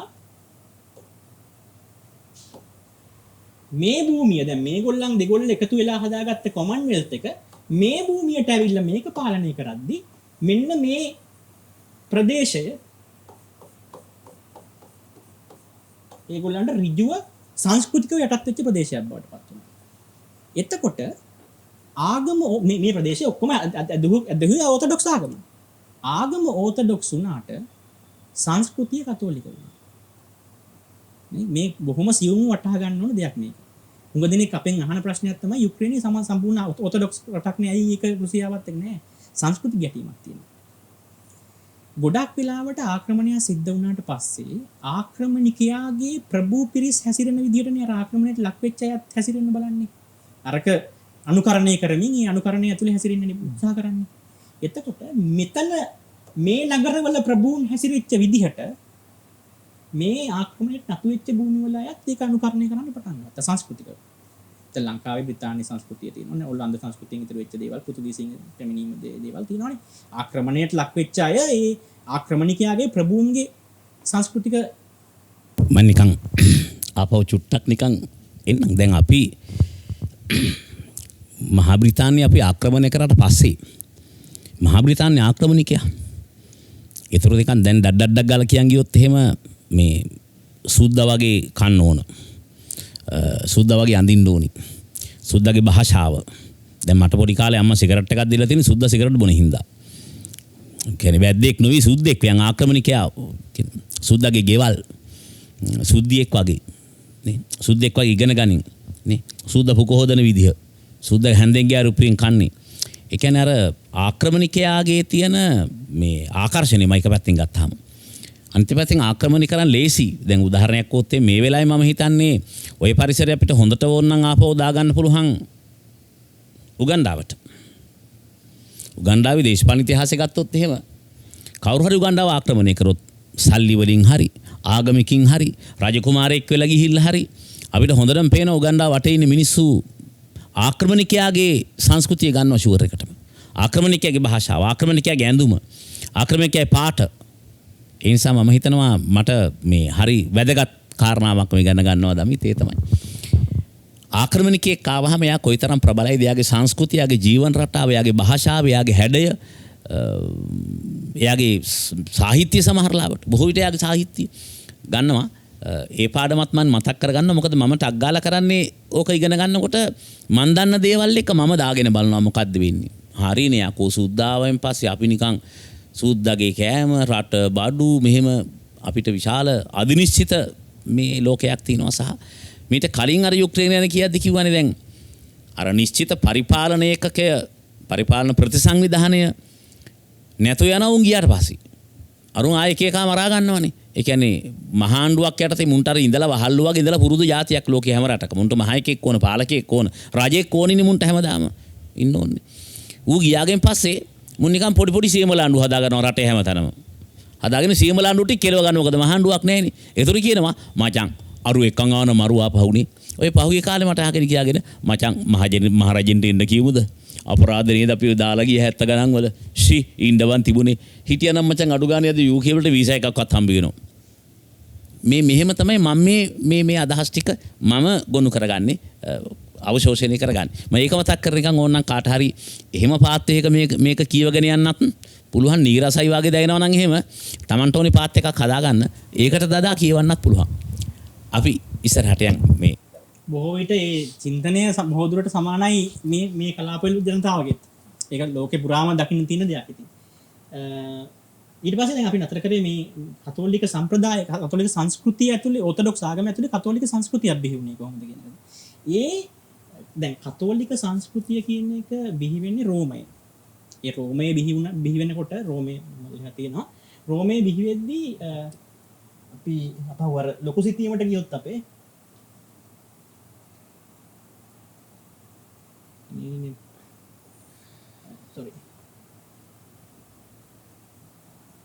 මේ රෝමය ආශ්‍රිතව මේක බිහි වෙනකොට, කතෝලික සංස්කෘතිය බිහි වෙනකොට මේකට මුහුණේ මොනවද?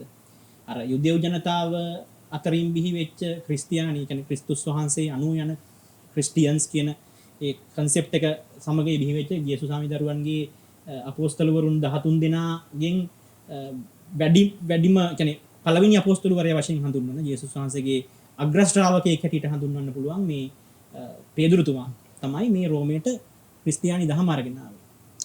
ඒ ආවට පස්සේ මේ රෝමයේ කියන්නේ පීඩිත පන්ති අතර, ඒ කියන්නේ වහල්ලු අතරේ, බැහැරියන් අතරේ, එතකොට රෝමයේ පුරවැසියන්වත් ප්‍රභූන් නොවන නිර්ප්‍රභූ ජනතාව අතරේ තමයි මේ ආගම මුලින්ම පෝෂණය වෙන්න පටන් ගත්තේ. ඒ ආගම මුලින්ම පැතිරෙන්න පටන් ගත්තේ.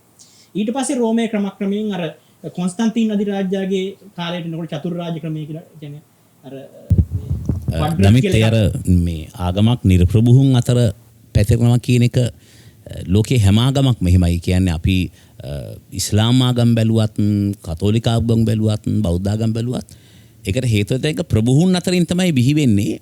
බොහෝ වෙලාවට ප්‍රභූ පවුල් වලින් ප්‍රභූන්ගෙන් තමයි ආවට. මොකද දුක සහ වේදනාව සහ ගැටලු හැම වෙලාවෙම තියෙන නිර්ප්‍රභූන්ටනේ.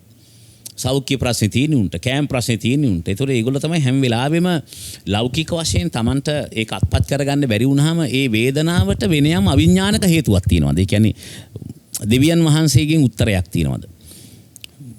වගේවත් අපි යනවා. එතකොට හරිය හැම වෙලාවෙම නිර්ප්‍රභූන් අතර ආගමක් ව්‍යාප්ත කරන්න හරි ලේසි. අද වුණත් මං හිතන්නේ කුරුඳුවත්තේ මිනිසුන්ට ඇවිල්ලා කොළ මධ්‍යම පන්තිකයන්ට ඇවිල්ලා ආගමක් ව්‍යාප්ත කරනවට වඩා උඩරට වතුකරේ ලයින් කාමරවල ඉන්න අයට කාට හරි ආගමක් ව්‍යාප්ත කරන්න ඕන නම් මං හිතන්නේ පහසුයි කියලා. ලංකාවේ මධ්‍යම පන්තියේ විශ්වවිද්‍යාලයක් ඇතුලේ ඉගෙන ගන්න ළමයින් අතර ආගමක් ව්‍යාප්ත කරනවට වඩා ලංකාවේ වේලි කලාපේ ඉන්න දුක් විඳින අර හේංගොවිතැන් කරන අය අතර ඔවුන්ගේ ප්‍රශ්නෙට ආගමෙන් උත්තරයක් තියෙනවා කියලා ව්‍යාප්ත කරන්න ලේසි කියලා. ඒ නිසා නිර්ප්‍රභූ කලාප බොහෝ වෙලාවට මේ ආගම් ව්‍යාප්ත කරන්න ඉතාම පහසු කලාප වඩා ඉක්මනින් ඒක බෝ කරන්න පුළුවන් කියන එක හැම ආගමක් සම්බන්ධයෙන්ම මම හිතන්නේ ඒක සත්‍යයක් කියලා. අපි ඉස්සරහට යමු. දැන් ඒ වගේ අර දැන් මේ මෙතන කතෝලික චින්තනය බිහි වෙද්දි කතෝලික සම්ප්‍රදාය බිහි වෙද්දි සංස්කෘතිය බිහි වෙද්දි අර රෝමයේ පීඩාවට පත් වෙලා හිටපු ජනතාවගේ සංස්කෘතිය ඒගොල්ලන්ගේ මතවාද ඒගොල්ලන් හැසිරිච්ච ආකාරය ඒගොල්ලන්ගේ සංස්කෘතිය ඊට අමතරව රෝමයේ කොන්ස්ටන්තින් අධිරාජ්‍යයත් එක්ක රාජ්‍ය ස්ථාපිත වුණාට පස්සේ ක්‍රිස්තියානි ධර්මයේ ඒ අධිරාජ්‍යයෙන් මුහු වෙච්ච සංස්කෘතිය සහ අවසානයේ දේවස්ථාන බිහි වෙද්දී ඔලිම්පියානු සංස්කෘතිය. අර රෝමයේ ක්‍රිස්තියානි දහම එන්න කලින් තිබුණේ ඔලිම්පියානු දහමනේ තිබ්බේ ග්‍රීක ඔලිම්පියානු දහමේම රෝම අනුවර්තනයනේ තිබ්බේ. ඒ දෙවිවරු ටිකමයි අදැහුවේ. ඒකේ මූර්ති කලාව, චිත්‍ර කලාව, සංස්කෘතික ලක්ෂණ උත්සව සම්බන්ධයෙන් ඒගොල්ලන් අනුගමනය කරපු පටිපාටි මේවත් ඔක්කොම එකතු වෙලා තමයි මේ කතෝලික චින්තනය හැදුනේ. හැදිලා ඒ ඉහළට යනකොට ඒ ප්‍රචාරය වෙලා යනකොට යුරෝපයේ දිහාවට ඒ යන හැම භූමියකම තිබිච්ච සංස්කෘතියක් මේක ඇතුළටම ආවා. ඒ ඇවිල්ලා තමයි මේ මෙන්න මෙහාටත් ගියේ. දැන් සර් කිව්වා අර මේ ආගමක් ව්‍යාප්ත වෙනකොට පීඩිත ජනතාව අතර වඩා පහසුවෙන් ව්‍යාප්ත වෙනවා කියන්නේ. ඒකට පොඩි ඒක නිශ්චයක් අනිවාර්යයෙන්ම. ඒකට අලුතෙන් එකතු කරන්න ඕන දේ තමයි මෙතන බිහි වෙච්ච ආගම, ඒවත් ඕතොඩොක්ස් ආගම හැදුනේ වැඩුනේ බිහි වුණෙත් ව්‍යාප්ත වුණේ උගතුන් අතර. ඒ කියන්නේ උගත් ප්‍රභූ පැලැන්ති අතර තමයි ඒගොල්ලෝ ඒක බිහි වුණේ. ඒතකොට ග්‍රීක දහමේ ග්‍රීක භාෂාව ඉගෙනගෙන ග්‍රීක සාහිත්‍ය ඉගෙනගෙන ග්‍රීක සංස්කෘතිය ඇතුලේ ග්‍රීක සංස්කෘතියෙන් පෝෂණය ලැබෙමින් එහෙම බිහි වෙච්ච එක තමයි මෙහෙ ගියේ. එතකොට මේ දෙකේ සිතුම් පැතුම් වල චර්යා රටාවල අනුගමනය කරන උත්සව අවස්ථාවන් වගේ ඒවාදී අනුගමනය කරන සංස්කෘතිය වගේ පටිපාටීන් වල නිර්දේශයන් වල ඒ මරණින් මතුව සිදුවෙනවාය කියන දේවල් වල බොහෝ දේවල් වල ප්‍රබල වෙනස්කම්. දැන් මෙතනට තව මේ මෙතනට මේ ක්‍රිස්තියානි දහම ආවේ යුදෙව් සමාජයෙන් ආවේ. ඒකට යුදෙව් සංස්කෘතික ලක්ෂණත් ඒක ඇතුළේ තියෙනවා. එතකොට ඒ සියල්ල මෙතන තියෙද්දි මෙතන අර මෙන්න මේ තමයි වෙනස්කම ඕතොඩොක්ස් සහ කතෝලික මේ සංස්කෘතීන් දෙකේ. මම පොඩි පුරුකයක් දාගෙන යන්න නිකන් මේ දැන් ඔය චාමර අපිට හරියට මේ පවිත්‍ර තියෙන ගැටලුවක් තමයි අපි සංස්කෘතිය කියලා කිව්වහම දැන් මෙතන සංස්කෘතීන් දෙකක් එක ආගමක්. ඒතර මේක නිකන් නිරවුල් කරගන්න ගියාම නිකන් දැලිපිහින් කිරි කනවා වගේ එකක් තියෙනවා. දමිත් මේ එක ආගමක් සංස්කෘතීන් දෙකක් වුහම මම හිතන්නේ ඒක තේරුම් ගැනීම සඳහා වඩා පහසු පැහැදිලි කිරීම තමයි සංස්කෘතියක් කියලා කියන්නේ ජීවන රටාවක්. හරි භාෂුයි දැන් එතකොට අපි කන විදිහ, බොන විදිහ, අඳින විදිහ, පළඳින විදිහ, හිතන විදිහ, කොණ්ඩේ කපන විදිහ, කක්ක දාන විදිහ මේ ඔක්කොම ජීවන රටාවේ කෑලි. ඒ කියන්නේ ජංගල් බොකක් දානවද, කොමඩ් එක කරනවද කියන එක කක්ක දාන ප්‍රශ්නයන්නේ. ඒතර ඒක සංස්කෘතික කාරණාවක්. දෙන්නේගේ ජීවන රටාව දෙකක් වා එකක්. දැන් මේ නිර්ප්‍රභූන් අතරින් මේ පැත්තෙන් ඉතාලිය හරහා මෙහෙට යුක්‍රේනයට පෝලන්ඩ් හරහා එනකොට ඒතර නිර්ප්‍රභූන්ගෙන් එනකොට අර ජීවන රටාව වෙනස්. ඒකයි සංස්කෘතිය වෙනස් වෙන්නේ. දැන් මේ පැත්තෙන් ගත්තාම දැන් ආපහු යුක්‍රේන වලට එද්දී එන්නේ හරියට අර මේ අර ඉස්සර පාලි අර මේ දමිත් මේ සද්ධර්ම අලංකාර ලියලා තිනවා. මේ නුවණ මදවත් කුසල ඡන්දය ඇතිව ධර්මාභියෝගයට උපදෙස් ලදී බණ දන පින්කම් මෙසර නිවන් සාදා ගනිත් නම් එවන් වූ සත්පුරුෂයන්ට වැඩ සඳහා සද්ධ රත්නාවලිය කරන්නේ කියලා. ඒතර නුවණ මදවත් මැට්ටෝ නෙබක්. මේක ලියන්නේ මැට්ටන්ට. ඥානෙ නැති අයට. හැබැයි ලියන්නේ අර පාලි සංස්කෘත වගේ භාෂා දන්න හරි උගත් අය අතර තමයි මේ ආගම තියෙන්නේ. මේ අයට මොකද පොතපත කියවන්න බෑ. එතකොට වෙනස්. ඊට පස්සේ දැන් ලංකාවේ ගත්තොත් මේක සරලව ගන්න පුළුවන් දමිත් මං හිතන්නේ. ඒ කියන්නේ දැන් ලංකාවේ බුදුන් වහන්සේගේ බුදුදහම තමයි අදහන්නේ. හැබැයි බුදුදහම ඇදහැරුවාට පන්සලෙන් පන්සල සංස්කෘතිය වෙනස්නේ. අන්න දැන් තේරුම් ගනීවි. ඒ කියන්නේ බුදු වෙච්ච හාමුදුරුවන්ගේ පන්සලේ සංස්කෘතිය වෙනස්, ආරණ්‍ය වාසී හාමුදුරුවන්ගේ සංස්කෘතිය වෙනස්, ගමේ පන්සලේ හාමුදුරුවන්ගේ සංස්කෘතිය වෙනස්, අසපේ හාමුදුරුවන්ගේ සංස්කෘතිය වෙනස්. එතකොට දැන් හැබැයි ආගම එකයි. මම පැහැදිලි කිරීමක් කරේ. එකම ආගම තිබුණට සංස්කෘතිය කියන්නේ ජීවන රටාව. ඒ ජීවන රටාවන් වෙනස් වෙන එක තමයි. ඒක හරි සියුම්. මට දැන් යුක්‍රේනයේත්නේ අපි එන්නේ මේ. එතකොට යුක්‍රේනයේ තේරුම් ගැනීමේදී හරි වැදගත් වෙනවා. මගේ වම් අත පැත්තට ගත්තාම ඒගොල්ලන්ගේ සංස්කෘති රටාවන් හැදුනේ පෝලන්තේ සහ මේ රටවල් ටික හරහා ඉතාලියෙන් ආපු එකක් එක්ක. එතකොට රුසියාවට පැත්තට තියෙන පැත්තේ අර කොටස ගත්තාම එක මාගම අදහන රට ඇතුළේ වුණ සංස්කෘතීන් දෙකක් තියෙනවා. දැන් මට මැවිලා වෙන්නේ පුටින් එක්ක එන අර්බුදයේදී මේක බලපාන්නේ කොහොමද කියන එක තමයි දැන් මම ඊළඟට ඉගෙන ගන්න බලාගෙන ඉන්නේ. කොහොමද මේ මොකද හර්ෂ මට එකපාරක් වුණා මුන් එකම ජාතිය බව මරා ගත්තට කියලා. මේ නේද හර්ෂ? ඒක තමයි මේ කියන්නේ. එකම ජාතියම මරා ගත්තට කියලා.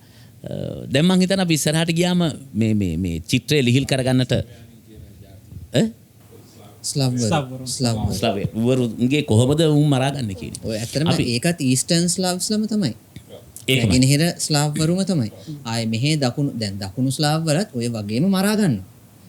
යුගොස්ලාවියා කියන්නේ දකුණු ස්ලාව්වරුන්ගේ දේශය. මතකයිනේ දැන් අවුරුදු 25කට විතර කලින් තිබ්බ යුද්ධවල හැටි. ඉතින් එහෙම තමයි. දැන් මම හිතන්නේ සනස්කලසගේ මැදිහත් වීමත් එක්ක ඊටාම පැහැදිලි වෙන්නේ නැති කොච්චර දැන් මේ ජනතාව ඔක්කොම එකට ජීවත් වෙච්ච ජනතාව. එකට මුහු වෙලා එකට පොලේ ගිහින් එකට ගෙදර ඇවිල්ලා එකට කාලා බීලා ඉගෙනගෙන ඔක්කොම කරලා ජීවත් වෙච්ච ජනතාව. නමුත් සියුම්ම මේ සංස්කෘතික වෙනස මේ සමාජය තුළ දකින්න තියෙනවා. දැන් අපි කතා කරමු මේ යුගයේදී මේ දැන් මේගොල්ලන් මේ පෝලන්තය සහ ලිතුවේනියාව අතර කොමන්වෙල්ත් එක මේ ප්‍රදේශයේ අල්ලගෙන හිටියා. ඊට පස්සේ මේ ප්‍රදේශයේ හිටපු ඔරිජිනල් ස්ලාව්වරුන්, ඒ කියන්නේ මූලිකව පදිංචිලා හිටපු ස්ලාව්වරුන් ඔවුන් වනාන්තර ආශ්‍රිතව සංවිධානය වෙලා කොසාක්වරුන් කියලා උන්ට කිව්වේ. ඒගොල්ලන්ගේ අප්‍රයිසිං එකක්. ඒගොල්ලන් කැරැල්ලක් ආවා. ඒ කොසාක් කැරැල්ලෙන් මෙයාලා තල්ලු කරා තව මේ පෝලන්ත ලිතුවේනියානු කොමන්වෙල්ත් එක තල්ලු කරලා මේ භූමිය වලට తాවකාලික නිදහසක් ගත්තා. ඒ නිදහසත් අවුරුදු 60-70කට වඩා තිබුණේ නැහැ. 16 වෙනි සියවසේ 17 වෙනි සියවසේ බගදාන්ගේ කැරැල්ල 1654. ඒකේ ඔරිජිනල් කැරැල්ලෙන් අල්ලගත්තු ප්‍රදේශ තිබ්බේ කීව් වලටත් පොඩ්ඩක් නැගෙනහිර පැත්තට වෙන්න.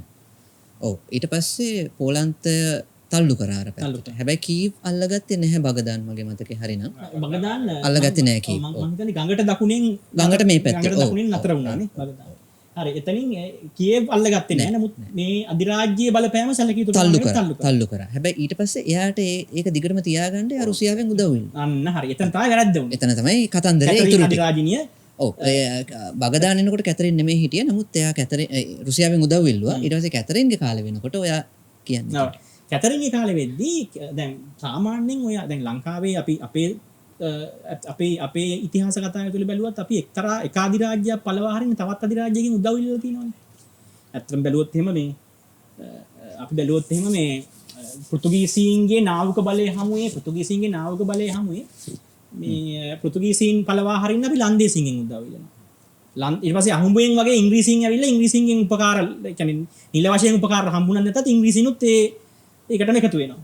ඒ වගේ එක අධිරාජ්‍යයක් පළවා හරින්න තවත් අධිරාජ්‍යයකින් උදව් ඉල්ලන එක දේශපාලනික අතිශය දේශපාලනිකයි. ඒක උපාය මාර්ගිකව සිද්ධ වෙනවා. ඉතින් මේ විදිහට රුසියාවෙන් උදව් ඉල්ලුවා.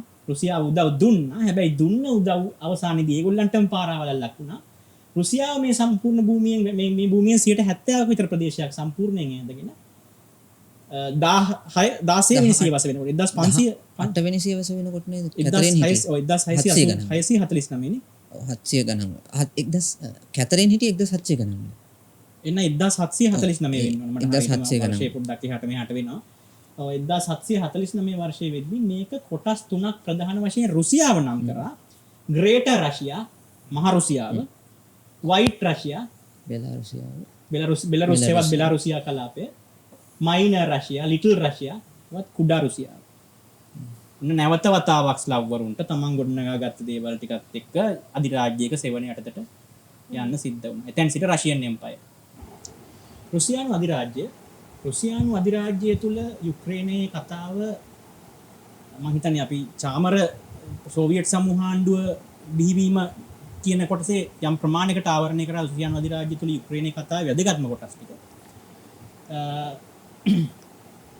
මට ඒකේ කියන්න තියෙන්නේ දැන් මම මේ මෙතෙක් කියාගෙන ආපු කතාව අවසන් කිරීමක් තමයි දැන් මම මෙතන කරන්නේ. මොකද අපි දැනටමත් කනෙක්ට් කරලා තියෙන රුසියාව සහ යුක්‍රේනයේ රුසියාව ඇතුළට අන්තර්ගතයක් බවට පත් වුණේ කොහොමද? ඊට පස්සේ සෝවියට් සමූහාණ්ඩුවේ අන්තර්ගතයක් බවට පත් වුණේ කොහොමද? අද වෙන තත්ත්වයේ ඒ කතාව දැන් මේ වෙද්දී අපි යම් ප්‍රමාණයකට ප්‍රබලව ආවරණය කරලා තියෙන නිසා මම මෙතන පොඩි හැඳින්වීමක් කළා මේ මගේ සෙෂන් එක මම මේ කරගෙන යන එක නවත්තන්න.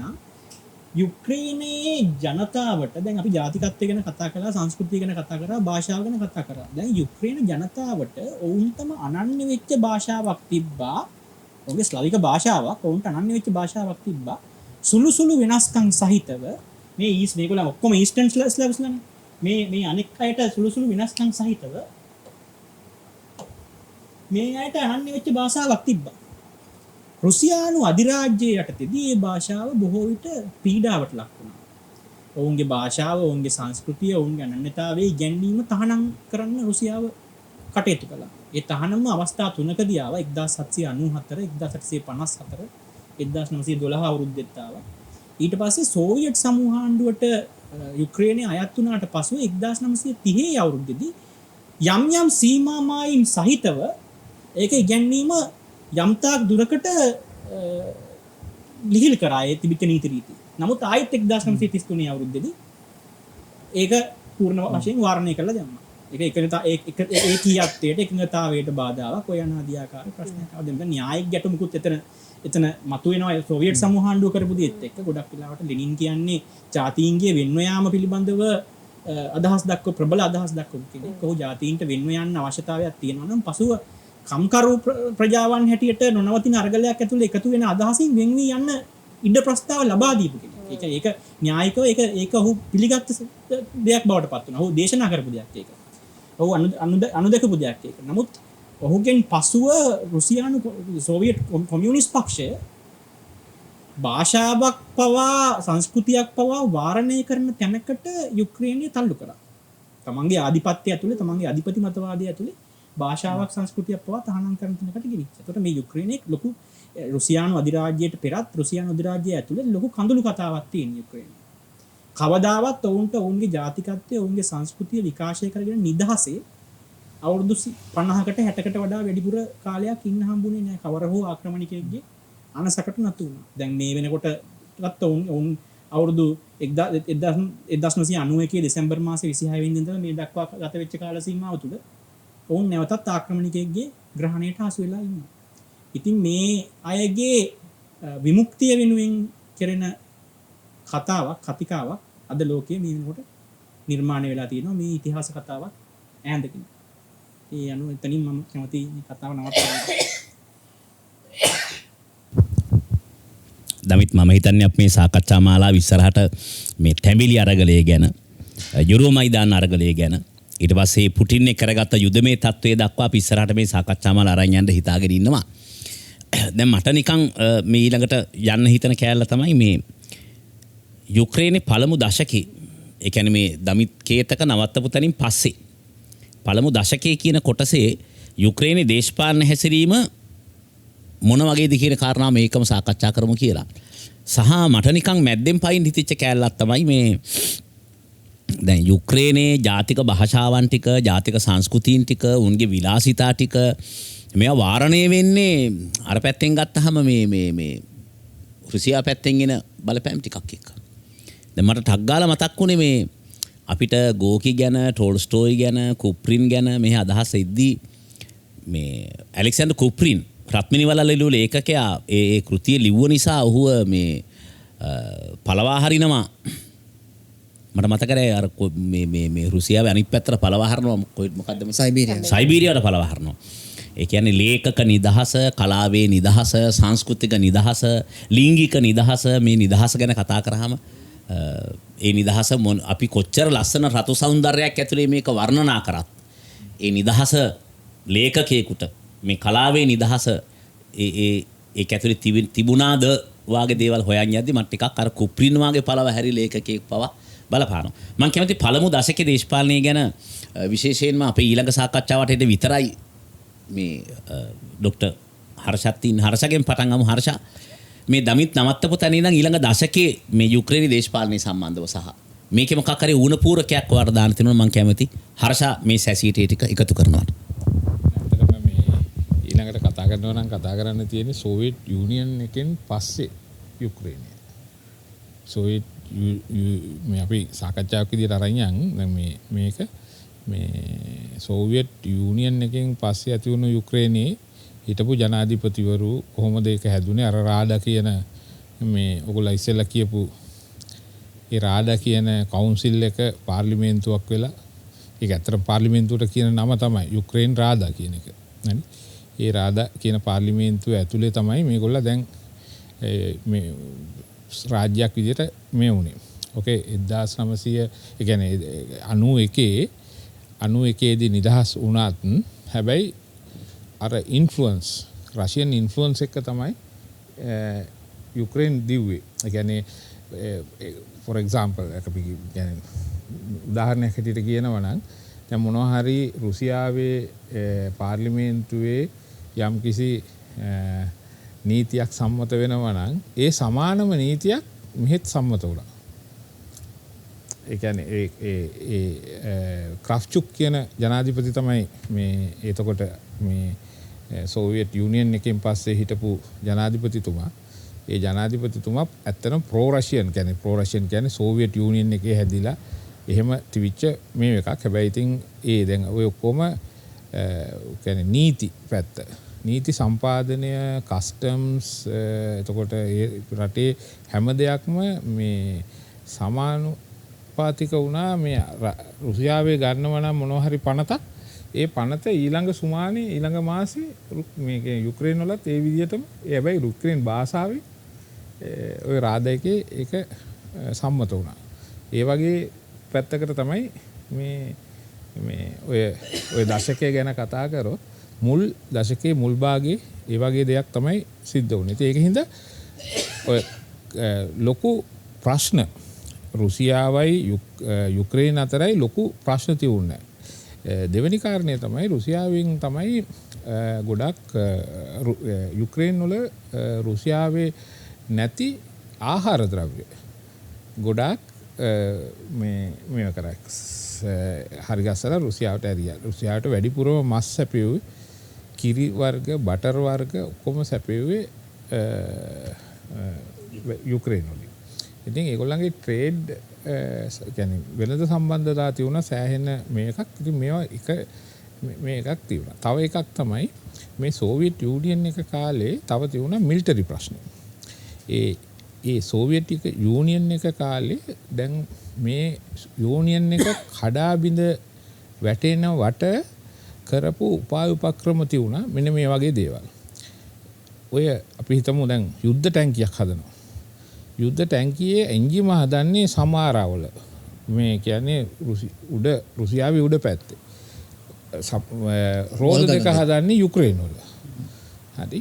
ඉතින් එතකොට බෙලෝරසියාව වල එක නට් එකක් හදනවා. එහෙම තමයි ඒ කර්මාන්ත ශාලා හදලා තියුනේ. මොකද මේ එකක් දැන් මම මේ යුද්ධ ටැංකියක් ගත්තේ මේ එකක් විදිහට හැම එකක් මෙහෙමයි. දැන් අපි හිතමු මේ මාගරින් ෆැක්ටරියක් කියලා. මාගරින් ෆැක්ටරි එක තියෙන යන්ත්‍රෝපකරණත් අර වගේ එක ෆැක්ටරිස් වල හදලා තියුනේ. එතකොට මේ රටවල් වල බෙදී වැටුණත් බෙදී ගියා සම්බන්ධතා අතර ගන්න ප්‍රශ්නයක් වුණා.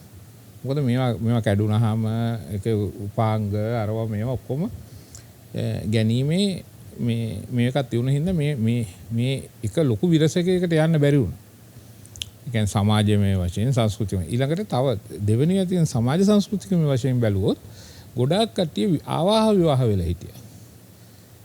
පවුල් අතර ලොකු මේකත් වෙනවා. ගොඩාක් මේ රුසියානුවෝ ඒ රටවල් අතරේ සෑහෙන්න මේ වෙලා තියෙනවා.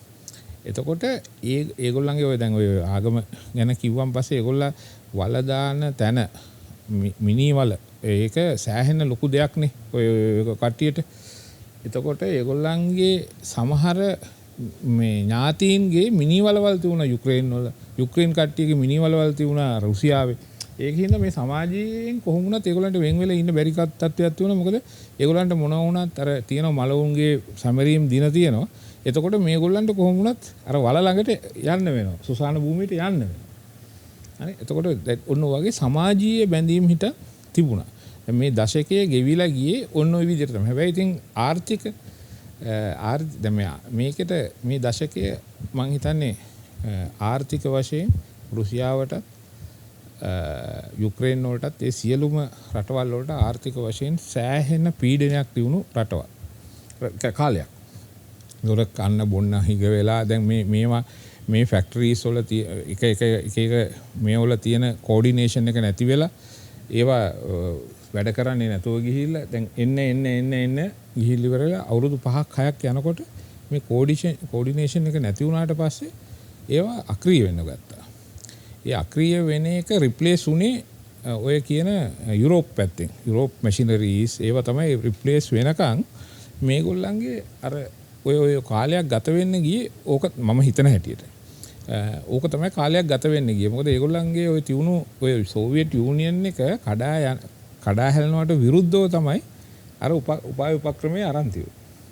ඉතින් ඒ වගේ ලොකු කාලයක් ගියා මේගොල්ලන්ට මේ ආර්ථිකව. මොකද බලන්න අපි බැලුවොත් රුසියාව කියලා කියන්නේ ලෝකෙන් 6න් එකක් භූමි ප්‍රමාණය බැලුවොත්.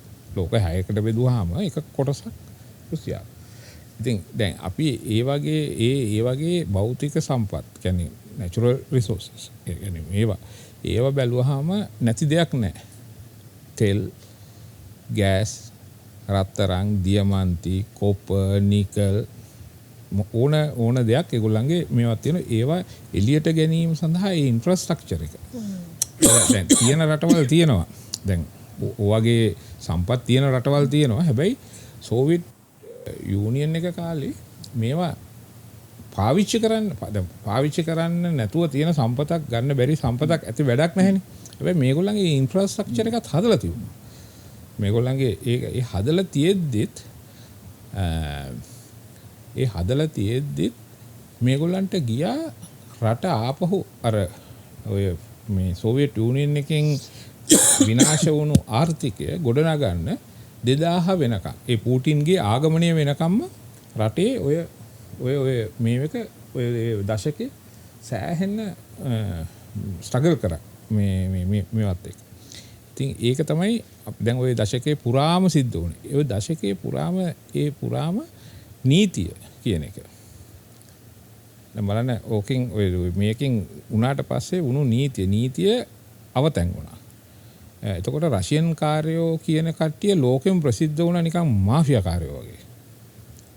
right? කියන්නේ මාෆියා කාර්යෝ. එතකොට අපි මෙහෙම කතා කරොත් රෂියන් ගෑනු කට්ටිය ප්‍රසිද්ධ වුණා නිකන් ඒගොල්ලන්ට කිව්වේ නතාෂලා කියලා.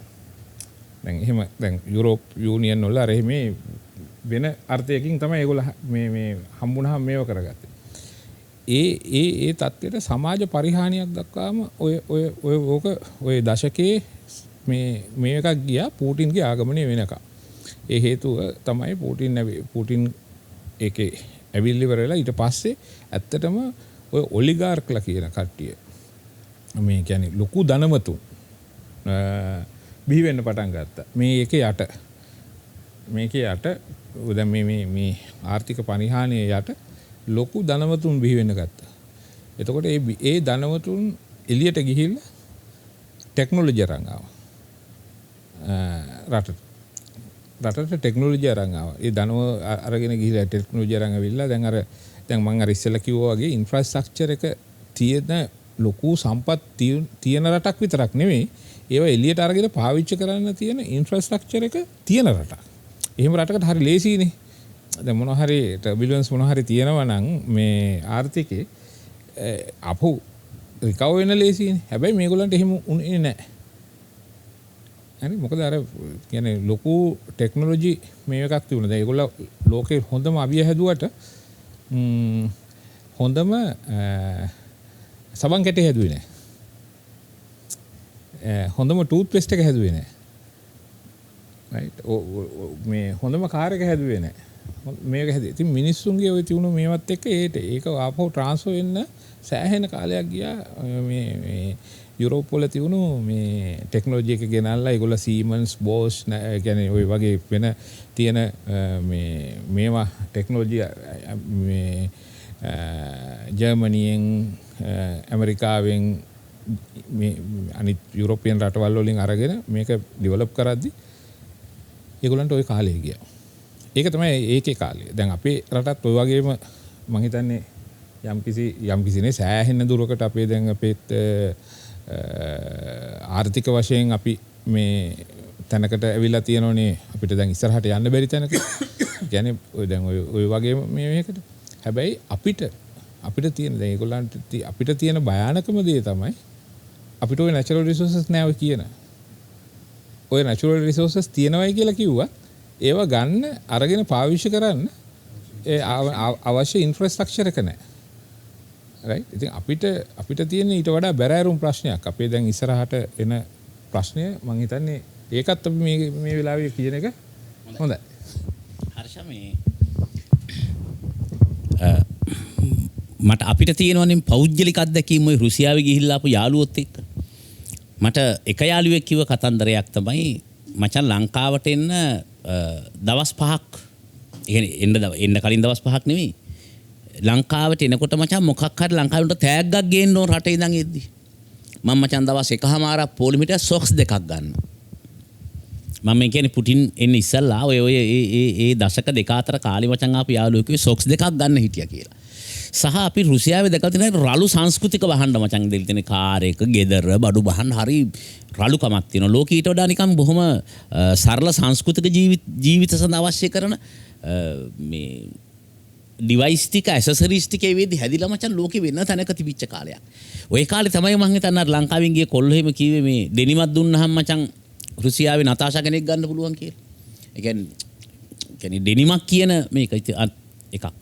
තව එකක් මට මතකයි මම මැගසීන් එක කියවලා තිනවා රුසියානු කාන්තාවකගෙන් ඇහුවොත් එහෙම ඔයාගේ ප්‍රයොරිටි එක වඩාම කැමති මොකද්ද ජීවිතේ කියලා. ඒ කියන්නේ විලාසිනියක් වෙන්නද, ක්‍රීඩිකාවක් වෙන්නද, වෛද්‍යවරියක් වෙන්නද කියලා ඇහුවාම බොහෝ විට කියලා තුන ග්‍රාමීය කාන්තාව ගණිකාවක් වෙන්නයි වඩා කැමති කියලා. මොකද අර සම්පත්තික ලැබෙන්නේ යාට ડોක්ටර් වුණාම ලැබෙන්නේ නැහැ. ඩෙනිම හම්බ වෙන්නේ නැහැ. ලිකර් ටික හම්බ වෙන්නේ නැහැ. සබන් කෑල්ල හම්බ වෙන්නේ නැහැ. පර්ෆියුම් ටික හම්බ වෙන්නේ නැහැ.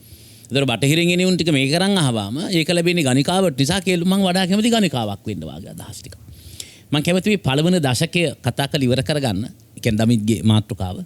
පවිත්‍ර ඔයාලට තියෙනවද මේ පළමු දශකයේ හැසිරීම, ඒ කියන්නේ නව යුක්‍රේනයේ පළමු දශකයේ හැසිරීම සම්බන්ධව මේ සාකච්ඡාවට එකතු කරන්න මොනවා හරි දෙයක්?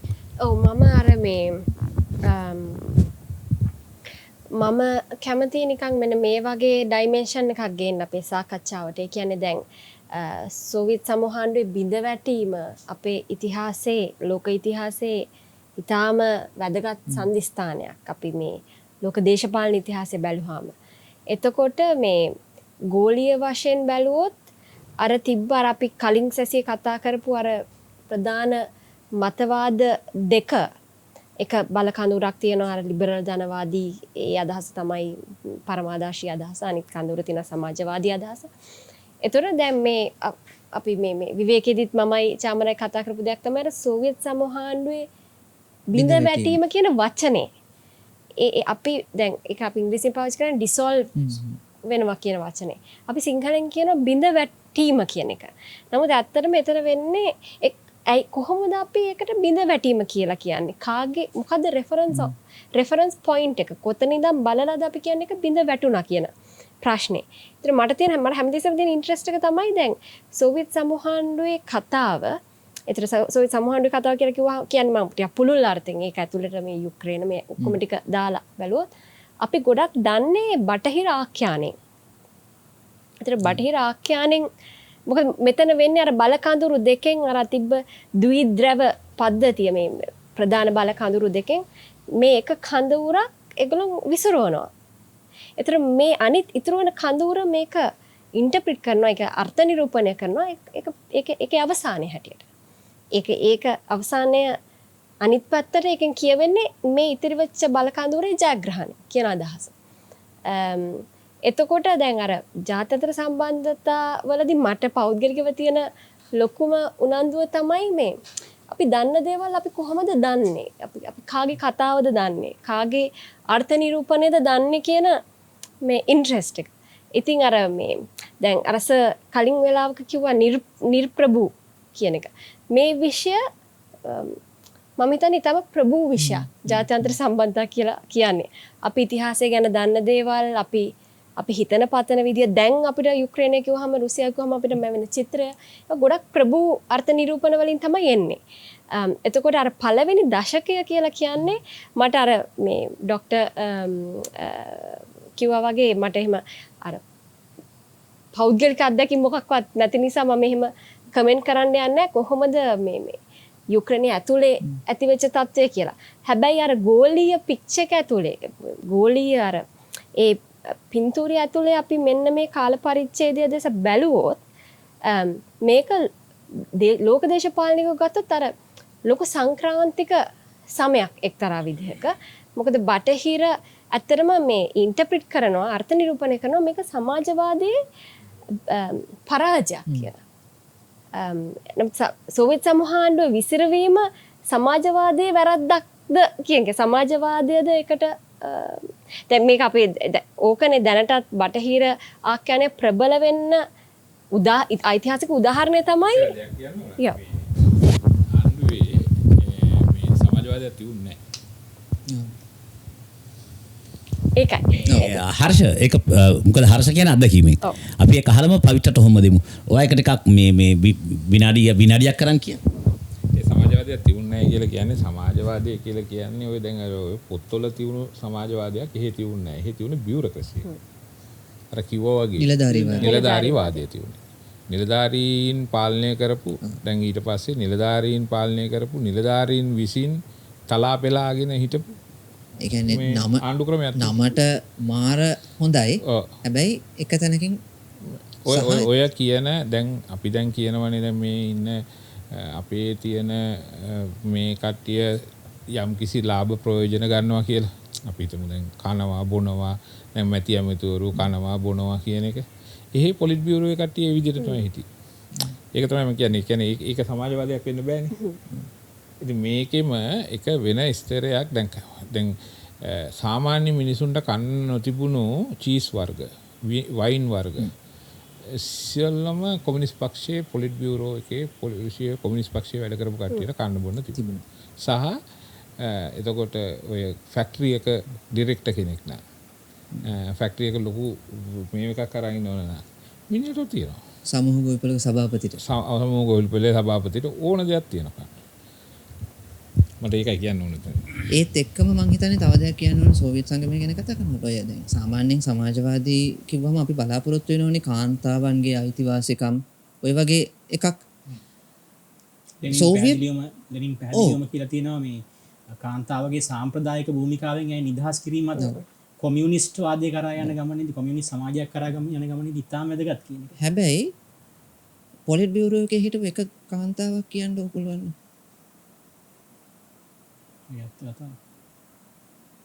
අද ලංකාවේ වාමාංශික දේශපාලන පක්ෂවල ඕක කියන්නකො පුළුවන්. පේනවනේ දහුල. කියන්නේ සමාජවාදයක් කියන එකක් එහෙම.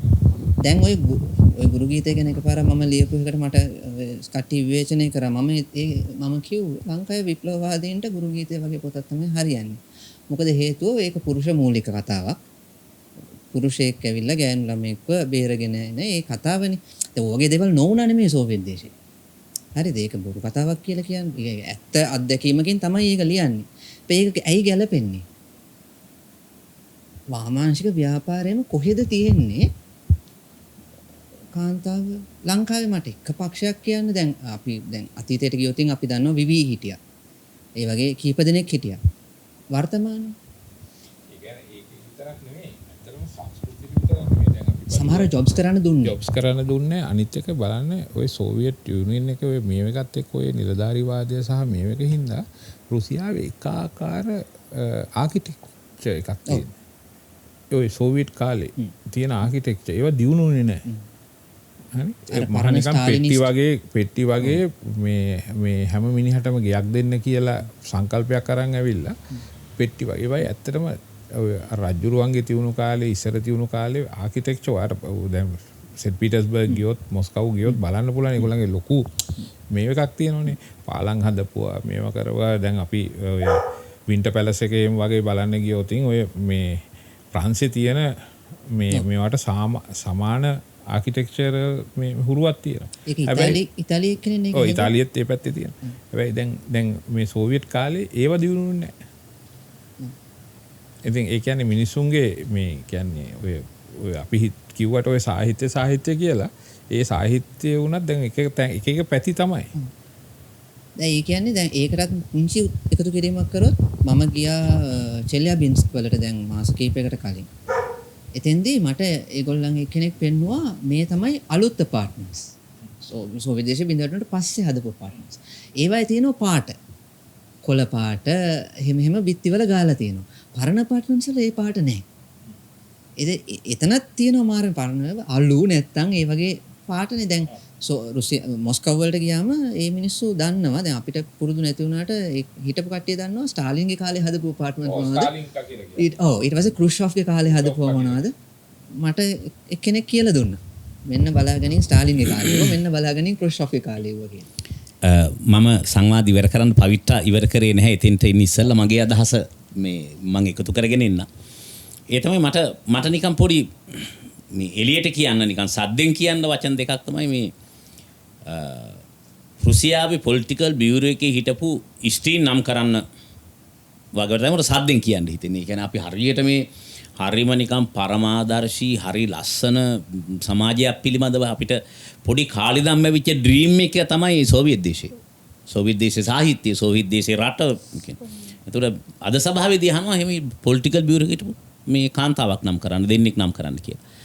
ඊළඟ තමයි ටක් ගාලා මයිකි කිල්ල ගන්නවා මේ පැත්තෙන් හර්ෂයිල්ලගෙන කියනවා මේ සෝවියට් දේශේ සමාජවාදී රාජ්‍යයක් තිබුණේ නැහැ. දැන් අපිට තිබුණේ සමාජවාදී රාජ්‍යයක් තිබුණේ මේ කොමියුනිස්ට්වාදයටත් නිකන් උත්තරීතර කොමියුනිස්ට් සමාජයටත් ඊටාම ලං වෙලා හිටපු ඩ්‍රීම් එකක් තමයි නිකන් දිව්‍ය ලෝකයක් සම්බන්ධයෙන් අදහසක් දමිත් අපිට තිබුණේ. ඒ කියන්නේ සමාජවාදයට පස්සේ අර උත්තරීතර කොමියුනිස්ට් සමාජයේ බිහි වෙනම අර ප්‍රාග් විප්ලවීය කොමියුනිස්ට් සමාජයට පස්සේ මෙහෙම ඇවිල්ලා කියන එක සම්බන්ධයෙන් ඩ්‍රීම් එකේ අපි හිටිය උච්ච අවස්ථාවේ. දැන් ඒ ඩ්‍රීම් එකට කුළු ගෙඩියකින් ගහනවා රුසියාවේ අවුරුදු 30ක් ඉඳලා ඉන්න මිනිස්සු. නෑ එහෙ සමාජවාදී රාජ්‍යයක් තිබුණේ පොලිටිකල් බියුරෝ එක තමයි පාවිච්චි කරේ. ඊට පස්සේ දැන් අපිට මෙහි සමාජවාදී දිගන්නුවාම නිකන් මේ අනුන්ගේ කේක් කෑල්ල අනුන්ගේ චීස් කෑල්ල උදුරගෙන කන මේ ධනපති රාජ්‍ය වෙනුවට මේ චීස් කෑල්ල බෙදාගෙන කන සමාජවාදයට යන් කියලා කියද්දි මෙයා කියනවා නෑ එහෙ උන් චීස් කෑවි උන් ටික විතරයි. උන් කේජු කෑවි උන් ටික විතරයි. සැපවින්දි උන් ටික විතරයි. ඊට පස්සේ මේ නිලධාරි පන්තිය කිව්වහම ටක් ගාලා මේ මට මතක් වුණා ඉතින් ලංකාවෙත් සමහර අය අවුරුදු 74ක් 74ක් කියලා කෑ ගැහුවත් ලංකාවෙත් ඒ කෑ ගහන වාමාංශික පක්ෂ වලටත් දැන් අවුරුදු 50ක්. ඒගොල්ලන්ටත් 50ක්. ඒතර ඒගොල්ලන්ගේ පක්ෂවලත් සමහර නිලධාරි පන්ති ලේකම්වරු දැන් වයසට ගිහිල්ලා මටත් වඩා වයසට ගිහිල්ලා අවුරුදු 65ක් විතරත් වෙන්න ඇවිල්ලා අවුරුදු 25ක් විතර ලේකම්. හැබැයි මේ තරුණයන්ට ඒ නිසා ප්‍රශ්න කිරීම සහ දැනුම සොයාගෙන යෑමේදී මට මේ පැත්ත නිකන් ආයෙ මතු කරන්න කියලා හිතුණා ලංකාව සම්බන්ධයෙන්. මොකද මම දන්න මේ හතරවස් දෙනාට වැඩි මට තමයි ඒක සද්දෙන් කියන්න පුළුවන් කියලා. ඒක එකක්. ඊළඟ අදහස තමයි. දැන් අපිට හැමදාම බලන්න දැන් රුසියානු කඳවුර සහ ඒ රුසියානු කඳවුරට පෙම්බැඳි ලේඛක පරම්පරාව. රුසියානු කඳවුරට පෙම්බැඳි ගුරු පරම්පරාව. රුසියානු කඳවුරට පෙම්බැඳි වාමාංශික දේශපාලකයෝ පරම්පරාව. හැමදාම ලිව පොත්පත්වල කළු ඇමරිකානුවා, කැත ඇමරිකානුවා, අවලස්සන ඇමරිකානුවා, ආර්ථික ඝාතකයා, බීනියා ඇමරිකානු අධිරාජ්‍යය මුන් අපි නම මේ යැන්කිඩිකිත් එක්ක මෙහෙම අපිට විශාල සතුරු කොටසක් විදිහට තමයි මේ බටහිර පැත්ත ගැන අපිට කිව්වේ. ඒතකොට බටහිර පැත්තේ දේශපාලන ඉතිහාසය අපි කියවලා තියෙන්නේ රුසියානු ලේඛකයන්ගේ තියෙන මේ සම්ප්‍රදානයන් වටහා ගත්තයත් එක්ක. අනිත් පැත්තට රුසියාව බිඳ වැටීම කියන එක අපි කියවලා තියෙන්නේ බටහිර පැත්තේ උන්ගේ කොන්ත්‍රාත්තුව. ඒ රුසියානු බිඳ වැටීම කියන එක බටහිර පැත්තේ කොන්ත්‍රාත්තුව. ඒතර අපි හැමදාම කාගේ හරි කොන්ත්‍රාත්තුවක පාඨකයෙක් බවට පත් වෙලා. ජාත්‍යන්තර කුමන්ත්‍රණ මොනවා හරි වගේ අපි නිකන් ඒකේ නිකන් අපි තමයි පාඨකයෝ. ඒතර ඇඳිලා තියෙන පාඨකයෝ හරියට ජනතාව වගේ පැත්තකින් ගත්තාම. ඒතර මට ටක් ගාලා මතක් වුණා පවිත්‍ර ලංකාවේ ගත්තත් බලන්න. දැන් පෘතුගීසි, ලන්දේසි, ඉංග්‍රීසි ආවහම මෑත කාලීන ඉතිහාසය මම කියන්නේ ඈත ඉතිහාසය නෙමෙයි. මේ කොළඹ සහ බටහිර මුහුදත් එක්ක මේ යටත් කරගෙන හිටව මේ ප්‍රදේශවල ඉතිහාසය මිසක් ලියවිලා තියෙන මෑත ඉතිහාසය කියලා උඩරට ඉතිහාසය ලියවිලා නැහැ. ඒවා පන්සල්වල පොත්ගුල් වල හරි ඉතිහාස කතාවල හරි මේ ගුලි වෙලා ගිලි වෙලා තියෙනවා මිසක් උඩරට ඉතිහාසය ලියලා නැහැ. ඉතිහාසය ලියවිලා නැහැ. එතකොට අපි කියවලා තියෙන හැම වෙලාවෙම මට තන අර බටහිර උගතුන්ගේ ගෙනාපු අදහස නේද අපි අපේ ඉතිහාසය කියලා කියවලා තියෙන්නේ. ඒතර ඇත්තටම අපි අපේ ඉතිහාසය කියවලා තියෙනවාද? ඒතර අපි හැමදාම අදත් ලංකාවේ පුද්ගලයෝ දෙන්නෙක් ගත්තත් අපි කියවන්නේ දැන් උදාහරණයක් වොත්තේ පවිත්‍රාක් සම්බන්ධව අනේකාගේ කියවීම. ඒ කියන්නේ යාගේ වෘත්තික මේ නෙමෙතන් අපි තුමු අපි තුමු නිකන් මේ ප්‍රොෆෙෂනල් ජෙලසිස් තියෙන කෙනෙක් ගිහරි වෙන කැම්පස් එකක හරි කැම්පස් එකේ යන්න බැරි වෙච්ච ළමයෙක් ගිහරි පෞද්ගලික ප්‍රශ්නයක් තියෙන කෙනෙක් හරි අපි අනේකා කියලා. ඒතර පවිත්‍ර ගැන කියන්නේ අපි අනේකාගේ කියවීම. එතකොට අපිට හැමදාම කියවන්න හම්බෙලා තියෙන්නේ මූලාශ්‍රත් එක්ක සාක්ෂිත් එක්ක ගත්ත ඇත්ත කතාවක් නෙවෙයි. අපි අනේකාගේ කියවීමසේද හැමදාම ඉඳලා තියෙනවා එකක් මට නිකන් දැන් මේ සාකච්ඡාවේදී හිතුණා. පවිත්‍ර මේ වට ඉවර කරමු. ඔව්. දැන් ඒ සර් කියපු එකත් එක්කම ඇත්තටම මටත් කියන්න ඕනුනේ ඒ ටික තමයි සනස්ක්‍රස ඒ ටික හරි ලස්සනට සරලව කිව්වා මට කියන්න මම ඒක ආටිකියුලේට් කරනවට වැඩිය.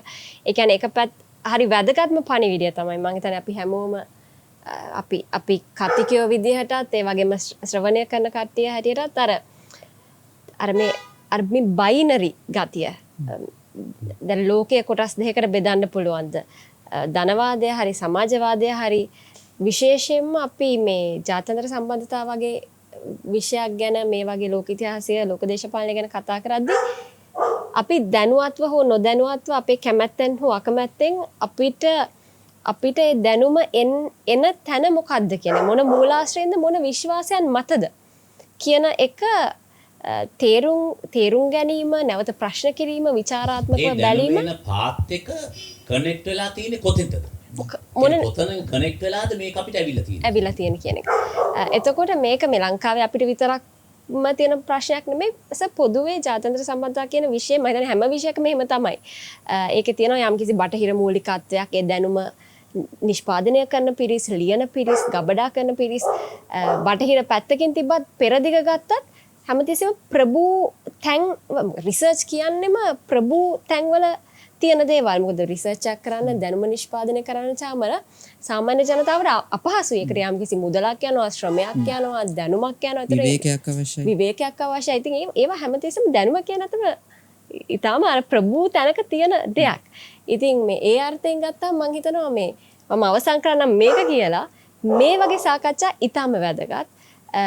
මොකද මේ අපිට පුළුවන් වෙනවා අර මේ ප්‍රභූ හරි කොහෙන් හරි එන දැනුමක් අපි යා කරගන්න උත්සාහ කරනවා ඒ වගේ ප්‍රභූ නොවන යම්කිසි ස්තරයක් එක්ක.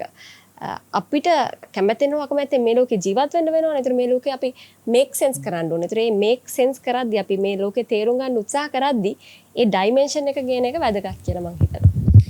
මම හිතනවා අර පුරවැසි අරගලයක් තියෙන වෙලාවක මට හිතෙන එක තමයි මේ මට ඇත්තටම දිගු කාලයක් හිතෙන එකක් ගුරු මුස්ටි ගැන තිබිච්ච අදහස් තිබිච්ච කාලේ දැන් ඉවරයි.